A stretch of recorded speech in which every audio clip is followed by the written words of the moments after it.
ನನ್ನ ಹೆಸರು ಅಚಲ್ಕರ್, ಹುಬ್ಬಳ್ಳಿ, ಈ ಟೀಮ್ ಲೀಡರ್. ಕಳೆದ ಒಂದು 6 ತಿಂಗಳಿಂದ ನಾವು ಒಂದು ಹೊಸ ಕಂಪನಿ ಬಿಸ್ನೆಸ್ ಅನ್ನ ಮಾಡಕ್ತೀವಿ. ಇವತ್ತು ನಾವೆಲ್ಲ ಬಂದಿರೋದು ಆ ಕಂಪನಿ ಬಗ್ಗೆ ತಿಳ್ಕೊಳಕ್ಕೆ. ಈಗ ಟೈಮ್ 7 ಗಂಟೆ 13 ನಿಮಿಷ ಆಗೈತಿ. ನನಗೊಂದು ಸುಮಾರು ಒಂದು 45 ನಿಮಿಷ ಬೇಕು. ನೀವು 45 ನಿಮಿಷ ನಾನು ಹೇಳ್ತಕ್ಕಂಥ ವಿಷಯ ಕರೆಕ್ಟ್ ಆಗಿ ಕೇಳಿ, ಅದನ್ನ ಪಾಯಿಂಟ್ ಟು ಪಾಯಿಂಟ್ ಅಂಡರ್ಸ್ಟ್ಯಾಂಡ್ ಮಾಡ್ಕೊಂಡು ಅದನ್ನ ಇಂಪ್ಲಿಮೆಂಟ್ ಮಾಡ್ತೀನಿ ಅಂತಂದ್ರೆ, ಈಗ ಜಸ್ಟ್ ಜನವರಿ ಸ್ಟಾರ್ಟ್ ಆಗೈತಿ. ಡಿಸೆಂಬರ್ ಎಂಡ್ ಅನ್ನೋದ್ರೊಳಗೆ ಕೇವಲ ಒಂದೇ ಒಂದು ವರ್ಷದೊಳಗೆ ನಮ್ಮ ಲೈಫ್ ಅನ್ನು ಸೆಟ್ಲ್ ಮಾಡ್ಕೋಬಹುದು ಅಂತ ಒಂದು ಬ್ಯೂಟಿಫುಲ್ ಆಪರ್ಚುನಿಟಿ ಬಗ್ಗೆ ಇವತ್ತು ನಾವು ತಿಳ್ಕೊಳಕ್ ಬಂದೀವಿ. ಇವತ್ತೆ ನನ್ನ ಪ್ರೆಸೆಂಟೇಶನ್ ಅನ್ನ 3 ಭಾಗದೊಳಗೆ ವಿಂಗಡಣೆ ಮಾಡ್ತೀನಿ. ಮೊದಲನೇ ಭಾಗದೊಳಗೆ ಪ್ಯೂರ್ಲಿ ಕಂಪನಿ ಬಗ್ಗೆ ತಿಳ್ಕೊಳ್ಳೋಣ. 2ನೇ ಭಾಗದೊಳಗೆ ಮಾರ್ಕೆಟಿಂಗ್ ಪ್ಲಾನ್, 3ನೇ ಭಾಗದೊಳಗೆ ಪ್ಲಾನ್ ಅನ್ನ ಯಾವ ತರ ಇಂಪ್ಲಿಮೆಂಟ್ ಮಾಡ್ಬೇಕು, ಆಮೇಲೆ ಯಾವ ತರ ಎನ್ಕೇಜ್ಮೆಂಟ್ ಮಾಡ್ಕೊಂಡು ನಮ್ಮ ಲೈಫ್ ಅನ್ನ ಸೆಟ್ಲ್ ಮಾಡ್ಕೋಬೇಕು ಅನ್ನೋದನ್ನ ಇದನ್ನ ಪಾಯಿಂಟ್ ಟು ಪಾಯಿಂಟ್ ಮಾತಾಡೋಣ. ಅದರ ಪ್ರಕಾರ ಮೊದಲನೇ ಭಾಗ ನಾವು ಕಂಪನಿ ಬಗ್ಗೆ ತಿಳ್ಕೊಳಕ್ಕೆ ನಾವು ಪ್ರಯತ್ನ ಮಾಡೋಣ. ಇವತ್ತೆ ನಾವು ತಿಳ್ಕೊಬೇಕಂತ ಬಂದಿರ್ತಕ್ಕಂಥ ಒಂದು ಕಂಪನಿ ಬಗ್ಗೆ ಮಾತಾಡ್ಬೇಕಂದ್ರೆ, ಕಂಪನಿ ಹೆಸರು ಶ್ರೀ ಮಾ ರೋಟಿ ಬ್ಯಾಂಕ್ ಫೌಂಡೇಶನ್ ಅಂತ. ಈ ನಮ್ಮ ಶ್ರೀ ಮಾ ರೋಟಿ ಬ್ಯಾಂಕ್ ಫೌಂಡೇಶನ್ ಅನ್ನೋದು ಇದು ಬೇಸಿಕಲಿ ಒಂದು ನೆಟ್ವರ್ಕ್ ಮಾರ್ಕೆಟ್ ಕಂಪನಿ ಅಂತೂ ಅಲ್ಲ. ಹಂಗಾರೆ ಯಾವ ಕಂಪನಿ ಸರ್? ಇದು ಒಂದು NGO ಅಂದ್ರೆ ನಾನ್ ಗೌರ್ಮೆಂಟ್ ಆರ್ಗನೈಸೇಷನ್ ಅಂತ ಅರ್ಥ. ಈಗ ಎಷ್ಟೋ ಜನರಿಗೆ ಈ ನಾನ್ ಗೌರ್ಮೆಂಟ್ ಆರ್ಗನೈಸೇಷನ್ ತಿಳಿಯಿಲ್ಲ. ನನಗೆ ತಿಳಿಸಬೇಕಂದ್ರೆ, ಸಮಾಜದೊಳಗಿರ್ತಕ್ಕಂಥ ಶ್ರೀಮಂತ ಜನರದ ಒಂದು ವರ್ಗ ಸಮಾಜದೊಳಗಿರ್ತಕ್ಕಂಥ ಬಡ ಜನರ ವರ್ಗಿಗೆ ಇವ್ರಿಗೆ ಸಹಾಯ ಮಾಡುದು. ಆರ್ಥಿಕವಾಗಿರ್ಬೋದು, ಸಾಮಾಜಿಕವಾಗಿರ್ಬೋದು, ವಿದ್ಯಾದಾನ ಇರ್ಬೋದು, ಅನ್ನದಾನ ಇರ್ಬೋದು, ಆಶ್ರಯ ಕೊಡಿರ್ಬೋದು, ಆಮೇಲೆ ಹೆಲ್ತ್ ಏನಾದ್ರು ಪ್ರಾಬ್ಲಮ್ ಅಂತಂದ್ರೆ ಸಹಾಯ ಮಾಡೋದಿರ್ಬೋದು. ಈ ಪ್ರಕಾರ ಈ ರಿಚ್ ಗ್ರೂಪ್ ಈ ಪೂರ್ ಜನರಿಗೆ ಒಂದು ಟ್ರಸ್ಟ್ ಅನ್ನ ಮಾಡಿ ಎಲ್ಲಾರು ಕಾಂಟ್ರಿಬ್ಯೂಷನ್ ಮಾಡಿ ಅದನ್ನ ಇದು ಮಾಡ್ತಾರೆ. NGO ಸಮಾಜ ಸೇವೆ ಮಾಡ್ತಾರೆ. ಈ ಸಮಾಜ ಸೇವಾ ಮಾಡುವಂತ ಕಂಪನಿಗಳಿಗೆ NGO ಅಂತ ಕರೀತಾರ. ಇಂಥ NGOಗಳು ಇಂಡಿಯಾದೊಳಗೆ ಒಂದಲ್ಲ ಎರಡಲ್ಲ ಲಕ್ಷಾಂತರ ಗಂಟಲೆ NGO ಇರ್ತಾವ. ಅದ್ರೊಳಗೆ ನಮ್ದು ಒಂದು ಏಜೆನ್ಸಿ, ನಮ್ಮ NGO ಹೆಸರು ಶ್ರೀ ಮಾ ರೋಟಿ ಬ್ಯಾಂಕ್ ಫೌಂಡೇಶನ್ ಅಂತ. ಈ ನಮ್ಮ ಶ್ರೀ ಮಾ ರೋಟಿ ಬ್ಯಾಂಕ್ ಫೌಂಡೇಶನ್ ಒಂದು ಕಂಪನಿ 2018 ಇಸ್ವಿ ಫೆಬ್ರವರಿ ತಿಂಗಳ 16ನೇ ತಾರೀಕಿಗೆ ಸ್ಟಾರ್ಟ್ ಆಗ್ತದೆ. ಅದ್ರಿಂದ ಆಲ್ಮೋಸ್ಟ್ ಆಲ್ 2 ವರ್ಷ ಕಳೆದು ನಾವು 7ನೇ ವರ್ಷಕ್ಕೆ ನಾವು ಆಲ್ರೆಡಿ ಪದಾರ್ಪಣೆ ಮಾಡಿ ಇನ್ನು ಕೇವಲ ಒಂದು 20ರಿಂದ 25 ದಿನ ಕಳೆದ್ರೆ 7 ವರ್ಷನೂ ಕಂಪ್ಲೀಟ್ ಮಾಡಿ ನಾವು 8ನೇ ವರ್ಷಕ್ಕೆ ನಾವು ಪದಾರ್ಪಣೆ ಮಾಡ್ತೀವಿ ಫೆಬ್ರವರಿ 16ನೇ ತಾರೀಕಿನಿಂದ. ಓಕೆ, ಈ ಪ್ರಕಾರ ಕಳೆದ 7 ವರ್ಷದಿಂದ ಈ ನಮ್ಮ ಶ್ರೀ ಮಾ ರೋಟಿ ಬ್ಯಾಂಕ್ ಅನ್ನ ಯಾರು ಸ್ಟಾರ್ಟ್ ಮಾಡಿದ್ರು ಮತ್ತೆ ಅವ್ರ ಬ್ಯಾಕ್ ಗ್ರೌಂಡ್ ಏನಂತಾನೆ ಅದ್ರ ಬಗ್ಗೆ ಸ್ವಲ್ಪ ತಿಳ್ಕೊಂಡೆ ಮತ್ತೆ ವಾಪಸ್ ಮತ್ತೆ ಈ ಕಡೆ ಬರೋಣ. ಸೊ ಇವತ್ತು ನಮ್ಮ ಕಂಪನಿ ಶ್ರೀ ಮಾ ರೋಟಿ ಬ್ಯಾಂಕ್ ಫೌಂಡೇಶನ್ ಅನ್ನ ಸ್ಟಾರ್ಟ್ ಮಾಡಿರ್ತಕ್ಕಂಥ ವ್ಯಕ್ತಿ ಇವರೇ. ಈ ಫೋಟೋದೊಳಗೆ ಇರ್ತಕ್ಕಂಥ ವ್ಯಕ್ತಿ ಹೆಸರು ಡಾಕ್ಟರ್ ಡೆಬೋಸಿಸ್ ಚಕ್ರವರ್ತಿ ಅಂತ. ಇವರು ನಿಜವಾಗ್ಲೂ ಡಾಕ್ಟ್ರೆ, ಅದು ಕ್ಯಾನ್ಸರ್ ಸ್ಪೆಷಲಿಸ್ಟ್ ಡಾಕ್ಟರ್ ಆಗಿರ್ತಕ್ಕಂಥ ನಮ್ಮ ಡೆಬೋಸಿಸ್ ಚಕ್ರವರ್ತಿ ಅಗರ್ತಲಾದೊಳಗೆ ಇರ್ತಾರ. ಈ ಅಗರ್ತಲಾ ಅನ್ನೋದು ತ್ರಿಪುರಾ ರಾಜ್ಯದೊಳಗೆ ಬರ್ತಿದ್ವಿ. ಈ ತ್ರಿಪುರಾ ರಾಜ್ಯದ ವ್ಯಕ್ತಿ ಡಾಕ್ಟರ್ ಡೆಬೋಸಿಸ್ ಚಕ್ರವರ್ತಿ ಇದು 2018 ಇಸ್ವಿಯೊಳಗೆ ತಮ್ಮದೇ ಆಗಿರ್ತಕ್ಕಂಥ ಒಂದು NGO ಸ್ಟಾರ್ಟ್ ಮಾಡಿದ್ರು. ಆಮೇಲೆ ನನ್ನ ಕಂಪನಿ 100% ಲೀಗಲ್ ಆಗಿರ್ತಕ್ಕಂಥ ಗೌರ್ಮೆಂಟ್ ಆಫ್ ಇಂಡಿಯಾದಿಂದ ಯಾವ್ಯಾವ ಒಂದು ಸರ್ಟಿಫಿಕೇಟ್ ಅಂತ ತಗೋಬೇಕು, ಅದನ್ನ ಪರ್ಮಿಷನ್ ತಗೋಬೇಕು, ಎಲ್ಲದನ್ನು ತಗೊಂಡು ನಮ್ಮ ಶ್ರೀ ಮಾ ರೋಟಿ ಬ್ಯಾಂಕ್ ನವರು ಕಲೆಕ್ಟ್ ಮಾಡಿರ್ತಕ್ಕಂಥ ಮೊದಲನೇ ಸರ್ಟಿಫಿಕೇಟ್ 12E ಅಂತ. ಈಗ 12E ಅಂದ್ರೆ ನಾವು ಯಾರ ತರ ಕಡೆಯಿಂದ ಡೊನೇಷನ್ ಕಲೆಕ್ಟ್ ಮಾಡ್ಬೇಕಂದ್ರೆ ನಾವು ಗೌರ್ಮೆಂಟ್ ಆಫ್ ಇಂಡಿಯಾ ಪರ್ಮಿಷನ್ ತಗೋಬೇಕಾಗ್ತದೆ. ನಮ್ಮ ಗೌರ್ಮೆಂಟ್ ಆಫ್ ಇಂಡಿಯಾ ಈ 12A ಸರ್ಟಿಫಿಕೇಟ್ ಮುಖಾಂತರ ನಮಗೆ ಪರ್ಮಿಷನ್ ಕೊಡ್ತೀವಿ. ಎರಡನೇದಾಗಿ ನಾವು ATC ಸರ್ಟಿಫಿಕೇಟ್ ಅನ್ನು ತಗೊಂಡಿ. ಇದು ಇನ್ಕಮ್ ಟ್ಯಾಕ್ಸ್ ಡಿಪಾರ್ಟ್ಮೆಂಟ್ ಇಂದ ತಗೋಬೇಕಾಗಿರ್ತಕ್ಕಂಥ ಒಂದು ಸರ್ಟಿಫಿಕೇಟ್, ಅದನ್ನು ತಗೊಂಡಿ. ಮೂರನೇದಾಗಿ ನೀತಿ ಆಯೋಗ. ಇಂಡಿಯಾದೊಳಗೆ ಯಾವುದೇ ಒಂದು NGO ನಡೆಸಬೇಕಂದ್ರೆ ಗೌರ್ಮೆಂಟ್ ಬಾಡಿ ಆಗಿರ್ತಕ್ಕಂಥ ನೀತಿ ಆಯೋಗ ಕಂಪಲ್ಸರಿ ಪ್ರತಿಯೊಂದು ಆರ್ಗನೈಸೇಷನ್ ನೀತಿ ಆಯೋಗದ ಪರ್ಮಿಷನ್ ತಗೋಬೇಕು. ಅದನ್ನ ಸರ್ಟಿಫಿಕೇಟ್ ನ ಕಲೆಕ್ಟ್ ಮಾಡಿ. 4ನೇದಾಗಿ CSR ಅಂತ ಇದೆ. CSR ಅಂದ್ರೆ ಈಗ ನಾವು ಡೊನೇಷನ್ ಕಲೆಕ್ಟ್ ಮಾಡ್ತೀವಿ. ಈಗ ನಾವು ರತನ್ ಟಾಟಾ ಅವ್ರ ಕಡೆಯಿಂದ 1 ಕೋಟಿ ರೂಪಾಯಿ ಧನ ಡೊನೇಷನ್ ಕಲೆಕ್ಟ್ ಮಾಡಿದ್ವಿ. ನಮಗಂತೂ 1 ಕೋಟಿ ಸಿಕ್ತು. ಆದ್ರೆ 1 ಕೋಟಿ ಕೊಟ್ಟಿರ್ತಕ್ಕಂಥ ರತನ್ ಟಾಟಾಗೆ ಏನಾದ್ರು ಬೆನಿಫಿಟ್ ಆಗ್ಬೇಕಲ್ಲ. ಈ CSR ಸರ್ಟಿಫಿಕೇಟ್ ಪ್ರಕಾರ ಇನ್ಕಮ್ ಟ್ಯಾಕ್ಸ್ ಒಳಗೆ 40% ರಿಬೇಟ್ ಸಿಗ್ತದೆ. ಇದಕ್ಕೆ IT ರಿಬೇಟ್ ಅಂತ ಕರೀತಾರೆ. ಈ IT ರಿಬೇಟ್ ಸಲುವಾಗಿ ದೊಡ್ಡ ದೊಡ್ಡ ಕಂಪನಿಗಳು ತಮ್ಮ ಒಂದು ಇನ್ಕಮ್ ಅಂತ ಒಂದು ಪಾರ್ಟ್ ಅನ್ನ ದಾನ ಧರ್ಮ ಮಾಡೋದ್ರ ಸಲುವಾಗಿ ಇಟ್ಕೊಂಡಿರ್ತಾರೆ. ಇದೇ ಕಾರಣಕ್ಕನೆ ಶ್ರೀಮಂತ ವರ್ಗದ ಜನ ಈ ಯಾವುದು ನಮ್ಮ ದೇಶಪಾಂಡೆ ಫೌಂಡೇಶನ್ ಇರ್ಬೋದು, ಬಿರ್ಲಾ, ಅದಾನಿ, ಅಂಬಾನಿ, ದೊಡ್ಡ ದೊಡ್ಡ ಕಂಪನಿ ಎಲ್ಲರೂ ಒಂದು NGO ತೆಗೆದಿರ್ತಾರೆ. ಯಾಕಂದ್ರೆ IT ರಿಬೇಟ್ ಸಲುವಾಗಿ. ಇದ್ರ ಜೊತೆಗೆ ನಮ್ಮ ಕಂಪನಿ ಶ್ರೀಮಾ ರೂಟಿ ಬ್ಯಾಂಕ್ ಫೌಂಡೇಶನ್ ಇಡೀ ವಿಶ್ವದೊಳಗೆ ಮೊದಲನೇ ಕಂಪನಿ ನಾವು NGO ಆಗಿ ISO 9001:2015 ಸರ್ಟಿಫಿಕೇಟ್ ಅನ್ನು ತಗೊಂಡು ಆಪರೇಟ್ ಮಾಡಕ್ಕೆ. ಇದ್ರ ಜೊತೆಗೆ ರೀಸೆಂಟ್ ಆಗಿ ನಾವು 35 ಒಂದು ಫಾರ್ಮ್ ಗೆ ಅಪ್ಲೈ ಮಾಡಿ. ಇದು ಯಾಕಂದ್ರೆ ಈಗ ನಾನು ಆಗಲೇ ಹೇಳಿದೆ, ನಮ್ಮ ರತನ್ ಟಾಕೂರ್ ಕಡೆಯಿಂದ ನಾವು 1 ಕೋಟಿ ರೂಪಾಯಿ ದಾನ ತಗೊಂಡ್ರೆ CSR ಸರ್ಟಿಫಿಕೇಟ್ ಪ್ರಕಾರ ಅವ್ರಿಗೆ 40% ರಿಬೇಟ್ ಸಿಗ್ತದೆ ಅಂತ ಇದೆ. ಆದ್ರೆ 35 ಸರ್ಟಿಫಿಕೇಟ್ ಸಿಕ್ಮೇಲೆ 100% ಸಿಗ್ತದೆ. ಇದ್ರ ಅರ್ಥ ನಮ್ಗೆ ಯಾರೇ 1 ಕೋಟಿ ರೂಪಾಯಿ ದಾನ ಕೊಟ್ರೆ 1 ಕೋಟಿಗೆ 1 ಕೋಟಿ ರೂಪಾಯಿ IT ರಿಬೇಟ್ ಸಿಗ್ತೈತಿ ಅದ್ರ ಸಲುವಾಗಿ. ಈಗ ನನಗೆ ಇದ್ರ ಅರ್ಥ ಈ ಸರ್ಟಿಫಿಕೇಟ್ ಬಂದ್ಮೇಲೆ ಈಗ ನಾವು ಯಾವ ಒಂದು ಸ್ಪೀಡ್ ನಾವು ಹೊರಟಿ ಇದ್ರ 10 ಪಟ್ಟು ಸ್ಪೀಡ್ ಅನ್ನ ಮುಂದೆ ನಾವು ಹಿಡ್ಕೊಳ್ಳಿ, ಇದನ್ನ ಬಂದು ಇನ್ನು ಫಾಸ್ಟ್ ಆಗುತ್ತೆ ಅನ್ನೋದೇ ನನ್ನ ಮಾತಿನ ಅರ್ಥ. ಇದ್ರ ಜೊತೆಗೆ ನಮ್ಮ ಕಂಪನಿಗೆ FCR ಸರ್ಟಿಫಿಕೇಟ್ ಸಿಕ್ಕತಿ. FCR ಅಂದ್ರೆ ಫಾರಿನ್ ಒಂದು ಇದರಿಂದ ನಾವು ಫಂಡ್ ಫಾರಿನ್ ಇಂದ ಈ ಫಾರಿನ್ ದೊಡ್ಡ ದೊಡ್ಡ ಕಂಪನಿಗಳು ಇರ್ತಾವಲ್ಲ ಅಲ್ಲಿಂದ ನಾವು ಫಂಡ್ ಕಲೆಕ್ಟ್ ಮಾಡ್ಬೋದು. ಆಮೇಲೆ ನಮ್ಮ ಒಂದು ಶ್ರೀಮಾ ರೂಟಿ ಬ್ಯಾಂಕ್ ಫೌಂಡೇಶನ್ ಇದ್ರ ನಾವು ಎಕ್ಸ್ಪೋರ್ಟ್ ಫಾರಿನ್ ಎಕ್ಸ್ಪೋರ್ಟ್ ಮಾಡಬೇಕು. ಅದ್ರ ಸಲುವಾಗಿ FCR ಸರ್ಟಿಫಿಕೇಟ್ ಅದನ್ನು ತಗೊಂಡಿ. ಈ ಪ್ರಕಾರ ನಮ್ಮ ಶ್ರೀಮಾ ರೂಟಿ ಬ್ಯಾಂಕ್ 100% ಲೀಗಲ್ ಆಗಿ, ಅದು ಕೇವಲ ಭಾರತ ಅಲ್ಲ ವಿಶ್ವದಾದ್ಯಂತ ನಾವು 100% ಲೀಗಲ್ ಆಗಿ ನಡೆಸಲಿಕ್ಕೆ ಏನೆಲ್ಲಾ ಡಾಕ್ಯುಮೆಂಟ್ ಬೇಕು ಅದನ್ನೆಲ್ಲ ಕಲೆಕ್ಟ್ ಮಾಡಿ. ಈಗ ನಾನು ಒಂದೊಂದಾಗಿ ಈಗ ಸರ್ಟಿಫಿಕೇಟ್ ಅನ್ನು ತೋರಿಸ್ತೀನಿ. ಮೊದಲನೇದಾಗಿ ಇದು CSR certificate income tax department collect ಮಾಡ್ತಿರ್ತಾರೆ.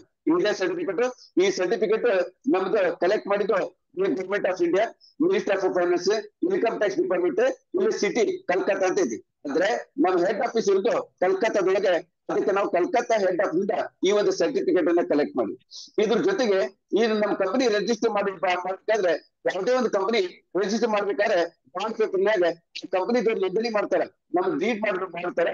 ಆ ಡೀಡ್ ಅನ್ನ ನಮ್ಮ ಶ್ರೀಮಾ ರೂಟಿ ಬ್ಯಾಂಕ್ ನ ಅಗರ್ತಲಾ ತ್ರಿಪುರ ಅಂತ ಕೊಟ್ರಿ. ಯಾಕಂದ್ರೆ ನಮ್ಮ ಕಂಪನಿ ಓನರ್ ಆಗಿರ್ತಕ್ಕಂಥ ಡಾಕ್ಟರ್ ಡೆಬೋಸಿಸ್ ಚಕ್ರವರ್ತಿ ಇರ್ಬೋದು ಅಗರ್ತಲಾ, ಅದು ತ್ರಿಪುರ ರಾಜ್ಯದೊಳಗೆ ಬರ್ತಿದ್ದ. ಅದಕ್ಕೆ ಇದ್ರ ಜೊತೆಗೆ ನಮ್ಮ ಕಂಪನಿಗೆ ಸಿಕ್ಕಿರ್ತಕ್ಕಂಥ ISO 9001 ಅಂತ ಹೇಳಿದಲ್ಲ, ಇದೇ ISO 9001 ಶ್ರೀಮಾ ರೂಟಿ bank foundation ISO certificate. ಇಲ್ಲೇ ನಾನು ಏಜ್ ಅನ್ನ ತೋರಿಸ್ತೀನಿ. ಎವ್ರಿ ಇಯರ್ ಕಂಪಲ್ಸರಿ 2022ನೇ ತಾರೀಕಿನಿಂದ ಕಂಟಿನ್ಯೂಸ್ ಆಗಿ ಇದನ್ನ ರಿನ್ಯೂವಲ್ ಮಾಡ್ಕೊಂತ ಬಂದಾರೆ, ನೋ ಗ್ಯಾಪ್. ಸೊ ಇದ್ರ ಜೊತೆಗೆ ನಮ್ಮ ಕಂಪನಿ ಆಕ್ಟ್ ಪ್ರಕಾರ ಯಾವುದೇ ಒಂದು ಇಂಡಿಯಾದೊಳಗೆ ಕಂಪನಿ ಓಪನ್ ಮಾಡ್ಬೇಕಂದ್ರೆ company act, government of India, minister of corporate affairs, office of the register companies ಐತಿ. ಈ ಕಂಪನಿ ರಿಜಿಸ್ಟರ್ ಆಕ್ಟ್ ಪ್ರಕಾರ ನಾವು ನೋಂದಣಿ ಮಾಡ್ಬೇಕು, ಅದ್ರದ್ದು ಸರ್ಟಿಫಿಕೇಟ್ ಐತಿ. ಇದ್ರ ಜೊತೆಗೆ ನಮ್ಮ ಕಂಪನಿಗೆ ಸಿಗ್ತಿರ್ತಕ್ಕಂಥ ಇದು ಪ್ಯಾನ್ ಕಾರ್ಡ್. ಇದು ನಮ್ಮ ಪ್ಯಾನ್ ಕಾರ್ಡ್ ಒಳಗೆ ನಮ್ಮ ಶ್ರೀಮಾ ರೂಟಿ ಬ್ಯಾಂಕ್ ಹೆಸರು. ಈ ಪ್ರಕಾರ ನಾನು ಹೆಮ್ಮೆಯಿಂದ ಹೇಳ್ತೀನಿ, ನನ್ನ ಕಂಪನಿ ಶ್ರೀಮಾ ರೂಟಿ ಬ್ಯಾಂಕ್ ಫೌಂಡೇಶನ್ 100% ಲೀಗಲ್ ಆಗಿರ್ತಕ್ಕಂಥ ಕಂಪನಿ. ಅಂತ ಲೀಗಲ್ ಕಂಪನಿಗೆ ನಾನು ಕೆಲಸ ಮಾಡಕ್ಕೆ ಅಂತ ಹೇಳಿಕೆ ನಾನು ಇಷ್ಟಪಡ್ತೀನಿ. ಇಷ್ಟೊಂದು ಲೀಗಲ್ ಆಗಿರ್ತಕ್ಕಂಥ ಒಂದು ಕಂಪನಿ ನಮ್ಮ ಶ್ರೀಮಾ ರೂಟಿ ಬ್ಯಾಂಕ್ ಫೌಂಡೇಶನ್ ನಾವು ಕಳೆದ 7 ವರ್ಷದಿಂದ ನಾವು ಕಾರ್ಯಾಚರಣೆ ಮಾಡಿದ್ವಿ. ಹಾಗಾದ್ರೆ ಕಳೆದ 7 ವರ್ಷದಿಂದ ಏನೇನ್ ಕೆಲಸ ಮಾಡಿದ್ವಿ ಅದ್ರ ಕಡೆ 1 ಲಕ್ಷ ಕೊಡೋಣ. ಈಗ ಕಳೆದ ನಾವು 7 ವರ್ಷದೊಳಗೆ ನಾವು ಮಾಡಿರ್ತಕ್ಕಂಥ ಮೊದಲನೇ ಕೆಲಸ ಆಪರೇಷನ್ ಕರ್ವಾನ. ಅಂದ್ರೆ ಏನ್ ಆಗಿರ್ತಕ್ಕಂಥ ವ್ಯಕ್ತಿಗಳು ಕಳೆದ 7 ವರ್ಷದೊಳಗೆ ಸಾವಿರಾರು ಗಂಟಲೆ ಜನರದು ನಮ್ಮ NGOದೊಳಗೆ ಫ್ರೀ ಒಳಗೆ ಒಂದು ಕಣ್ಣಿಂದ ಆಪರೇಷನ್ ಮಾಡ್ತೀವಿ. ಆಮೇಲೆ ಗರೀಬ್ ಲಡ್ಕಿಗೆ ಶಾದಿ ಕರ್ವಾನ ನಮ್ಮ NGO ಹೆಸರ ಮೇಲೆ ನಾವು ಪ್ರತಿ ವರ್ಷ 1 ಮೇಲೆ 1, 2 ಮೇಲೆ 1 ಈ ಸಾಮೂಹಿಕ ಮದುವೆ ಇರ್ತಲ್ಲ, ಈ ಪ್ರಕಾರ ನಾವು ಪ್ರತಿ ವರ್ಷ ಮದುವೆ ಮಾಡ್ಕೊತಾನೆ ಇರ್ತಾರೆ ನಮ್ಮ ಆರ್ಗನೈಸೇಷನ್ ಒಳಗೆ. ಆಮೇಲೆ ಗರೀಬ್ ಬಚ್ಚೋಕ್ಕೂ ಶಿಕ್ಷಾ ಪ್ರದಾನ ಕರ್ನ, ಬಡ ಮಕ್ಕಳಿಗೆ ಎಜುಕೇಶನ್ ಕೊಡುದು. ಆಮೇಲೆ ಗರೀಬ್ ಬಚ್ಚೋಕ್ಕೂ ಸ್ವಾಸ್ಥ್ಯ ಪ್ರದಾನ ಕರ್ನ, ಬಡ ಮಕ್ಕಳಿಗೆ ಹೆಲ್ತ್ ದೊಡ್ಡ ಇರ್ತಾರೆ ಆಪರೇಷನ್ ಅಂತ ಮಾಡಿಸೋದು. ಆಮೇಲೆ ರಕ್ತದಾನ ಶಿಬಿರಕರಣ, ಆಮೇಲೆ ಈ ಅನಾಥಾಶ್ರಮ, ವೃದ್ಧಾಶ್ರಮ. ಈ ಪ್ರಕಾರ ಒಂದಲ್ಲ ಕಳೆದ 7 ವರ್ಷದೊಳಗೆ 72 ಪ್ರೋಗ್ರಾಮ್ ಅನ್ನ ನಾವು ಆಲ್ರೆಡಿ 100% ಸಕ್ಸಸ್ಫುಲ್ ಆಗಿ ಕಂಪ್ಲೀಟ್ ಮಾಡಿದ್ವಿ. ಈ ಕಳೆದ 7 ವರ್ಷದೊಳಗೆ ಈ 72 ಪ್ರೋಗ್ರಾಮ್ ಅನ್ನ ನಾವು ಸಕ್ಸಸ್ಫುಲಿ ಕಂಪ್ಲೀಟ್ ಮಾಡ್ಲಿಕ್ಕೆ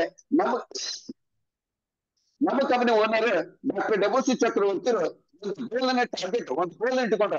ಏನಪ್ಪಾ ಅಂದ್ರೆ 2030 ಅನ್ನೋದ್ರೊಳಗೆ ನಮ್ಮ ಶ್ರೀಮಾ ರೂಟಿ ಬ್ಯಾಂಕ್ ಫೌಂಡೇಶನ್ ಇಡೀ ವಿಶ್ವದೊಳಗೆ ನಂಬರ್ 1 NGO ಮಾಡ್ಬೇಕಂತ ಒಂದು ಗೋಲ್ ಇಟ್ಕೊಂಡ್ರ. ಇವನಂತ ಶಂಕರೆ 2030 ಒಳಗೆ ನಂಬರ್ 1 NGO ಮಾಡ್ಬೇಕಂತ, ನಂಬರ್ 1 ನೆಟ್ವರ್ಕ್ ಮಾರ್ಕೆಟ್ ಅಲ್ಲ. ಓಕೆ.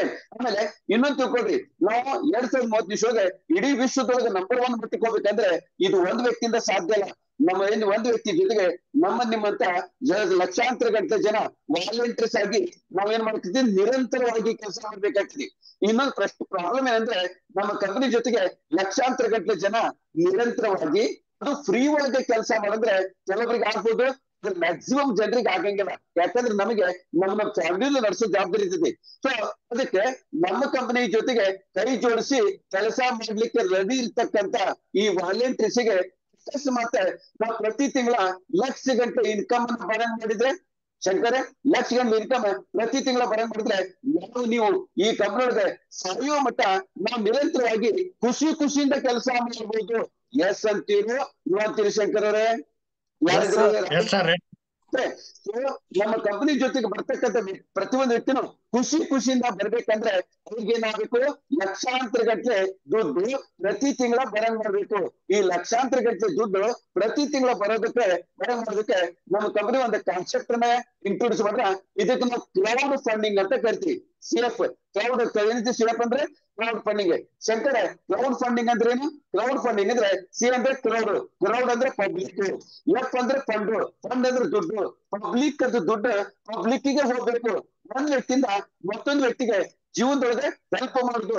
ಆರ್ಥಿಕವಾಗಿರ್ಬೋದು, ಸಾಮಾಜಿಕವಾಗಿರ್ಬೋದು, ಆಶ್ರಯ ಕೊಡೋದಿರ್ಬೋದು, ಅನ್ನದಾನ ಕೊಡೋದಿರ್ಬೋದು, ಆಮೇಲೆ ಎಜುಕೇಶನ್ ವಿದ್ಯಾದಾನ ಕೊಡಬಹುದು. ಈ ಪ್ರಕಾರ ಒಂದ್ ವ್ಯಕ್ತಿಯಿಂದ ಮತ್ತೊಂದು ವ್ಯಕ್ತಿಗೆ ಮಾಡೋದೇ ನಮ್ಮ ಕಂಪನಿದ ಮೇನ್ ಉದ್ದೇಶ. ಈಗ ನಮ್ಮ ಕಂಪನಿ ಒಂದಲ್ಲ ಎರಡಲ್ಲ ಟೋಟಲಿ 31 ಪ್ರಾಜೆಕ್ಟ್ ಅನ್ನ ಹಾಕೊಂಡಾರ.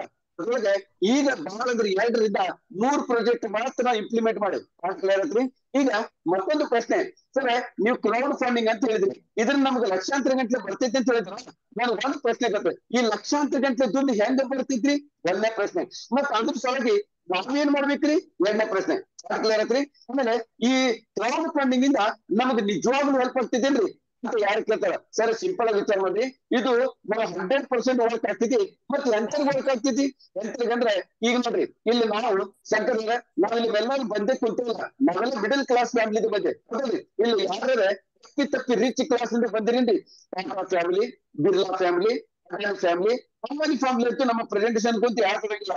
ನಮ್ಮ ಪ್ರೆಸೆಂಟೇಶನ್ ಬರ್ತಕ್ಕಂಥ ವ್ಯಕ್ತಿಗಳು ನಾವೆಲ್ಲ ಮಿಡಲ್ ಕ್ಲಾಸ್ ಏನಂದ್ರೆ ಇನ್ಕಮ್ ನಮ್ದು ಲಿಮಿಟೆಡ್ ಇರ್ತೈತಿ. ಆದ್ರೆ ನಮ್ಮ ಡ್ರೀಮ್ಸ್ ಅಂದ್ರೆ ನಮ್ಮ ಆಸೆಗಳೇನಿರ್ತಾವ, ಬೆಟ್ಟದಂತ ಆಸೆ ಇರ್ತಲ್ಲ, ಬೆಟ್ಟದಂತ ಆಸೆ ಇರ್ತೈತಿ, ಆದ್ರೆ ಇನ್ಕಮ್ ಲಿಮಿಟೆಡ್ ಇರ್ತೈತಿ. ಇದನ್ನ ಏನು ಸಾಧಿಸಕ್ ಆಗಲ್ಲ ಅಂದ್ರೆ ಒಂದು ಸ್ವಂತ ಕಾನ್ಸೆಪ್ಟ್ ಆಗಂಗಿಲ್ಲ. ಮಕ್ಕಳಿಗೆ ಇದನ್ನೆಲ್ಲ ಏನಾಗ್ತೈತಿ, ಸ್ವಂತ ಮನೆ ನಾವು ಜೀವನದಾಗ ಕಾಣಂಗಿಲ್ಲ. ಆಮೇಲೆ ಫಾರಿನ್ ಸುತ್ತಾಗಬೇಕು, ಏನು ಮಾಡಕ್ಕಾಗಿಲ್ಲ, ಒದ್ದಾಡ್ತಿರ್ತೀವಿ. ನಮ್ಮ ಕಂಪನಿ ಏನ್ ಮಾಡ್ತೈತಿ ಅಂದ್ರೆ ಈ ಡ್ರೀಮ್ ಅನ್ನ ಇಟ್ಕೊಂಡಾರ ಆಗಂಗಿಲ್ಲ ಅಂತ ಯಾರು ಒದ್ದಾಡ್ತಿರ್ತಾರಲ್ಲ ಅಂತ ವ್ಯಕ್ತಿಗಳಿಗೆ ಈ ಕ್ರೌಡ್ ಫಂಡಿಂಗ್ ನನ್ನ ಮಟ್ಟಿಗೆ 100ಕ್ಕೆ 100 ಗ್ಯಾರಂಟಿ ಕೊಡ್ತೀನಿ. ಇದು ವರದಾನ. ಶಂಕರ್ ಅವರೇ, ಇದು ಒಂದು 100ಕ್ಕೆ 100% ವರದಾನ. ಹಿಂಗ್ ನೋಡ್ರಿ, ಪ್ರೆಸೆಂಟೇಶನ್ ಸ್ಟಾರ್ಟ್ ಮಾಡಕ್ಕಿಂತ ಮೊದ್ಲೇ ಏನಾದ್ರು ನಿಮ್ ಮಿಸ್ಸಸ್ ಯಶೋದಾನಂದ್ರು ನಾನು ದಿಲ್ಲಿಗೆ ಬರ್ಬೋದೇನ್ರಿ? ವಿಚಾರ ಮಾಡ್ರಿ, ನಾನು ದಿಲ್ಲಿದಿಂದ ದಿಲ್ಲಿ ನಾವು ಹೋಗ್ತೀವಿ, ಇದ್ರ ವಿಚಾರ ಮಾಡಕ್ಕಾಗ್ತಿದ್ದಿಲ್ಲ. ಸೊ ನಮ್ಮ ಡ್ರೀಮ್ ಅನ್ನ ಫುಲ್ಫಿಲ್ ಮಾಡ್ಲಿಕ್ಕೆ ನಮ್ಮ ಕಂಪನಿದು ಕ್ರೌಡ್ ಫಂಡಿಂಗ್ 100% ಯೂಸ್ ಆಗ್ತೈತಿ.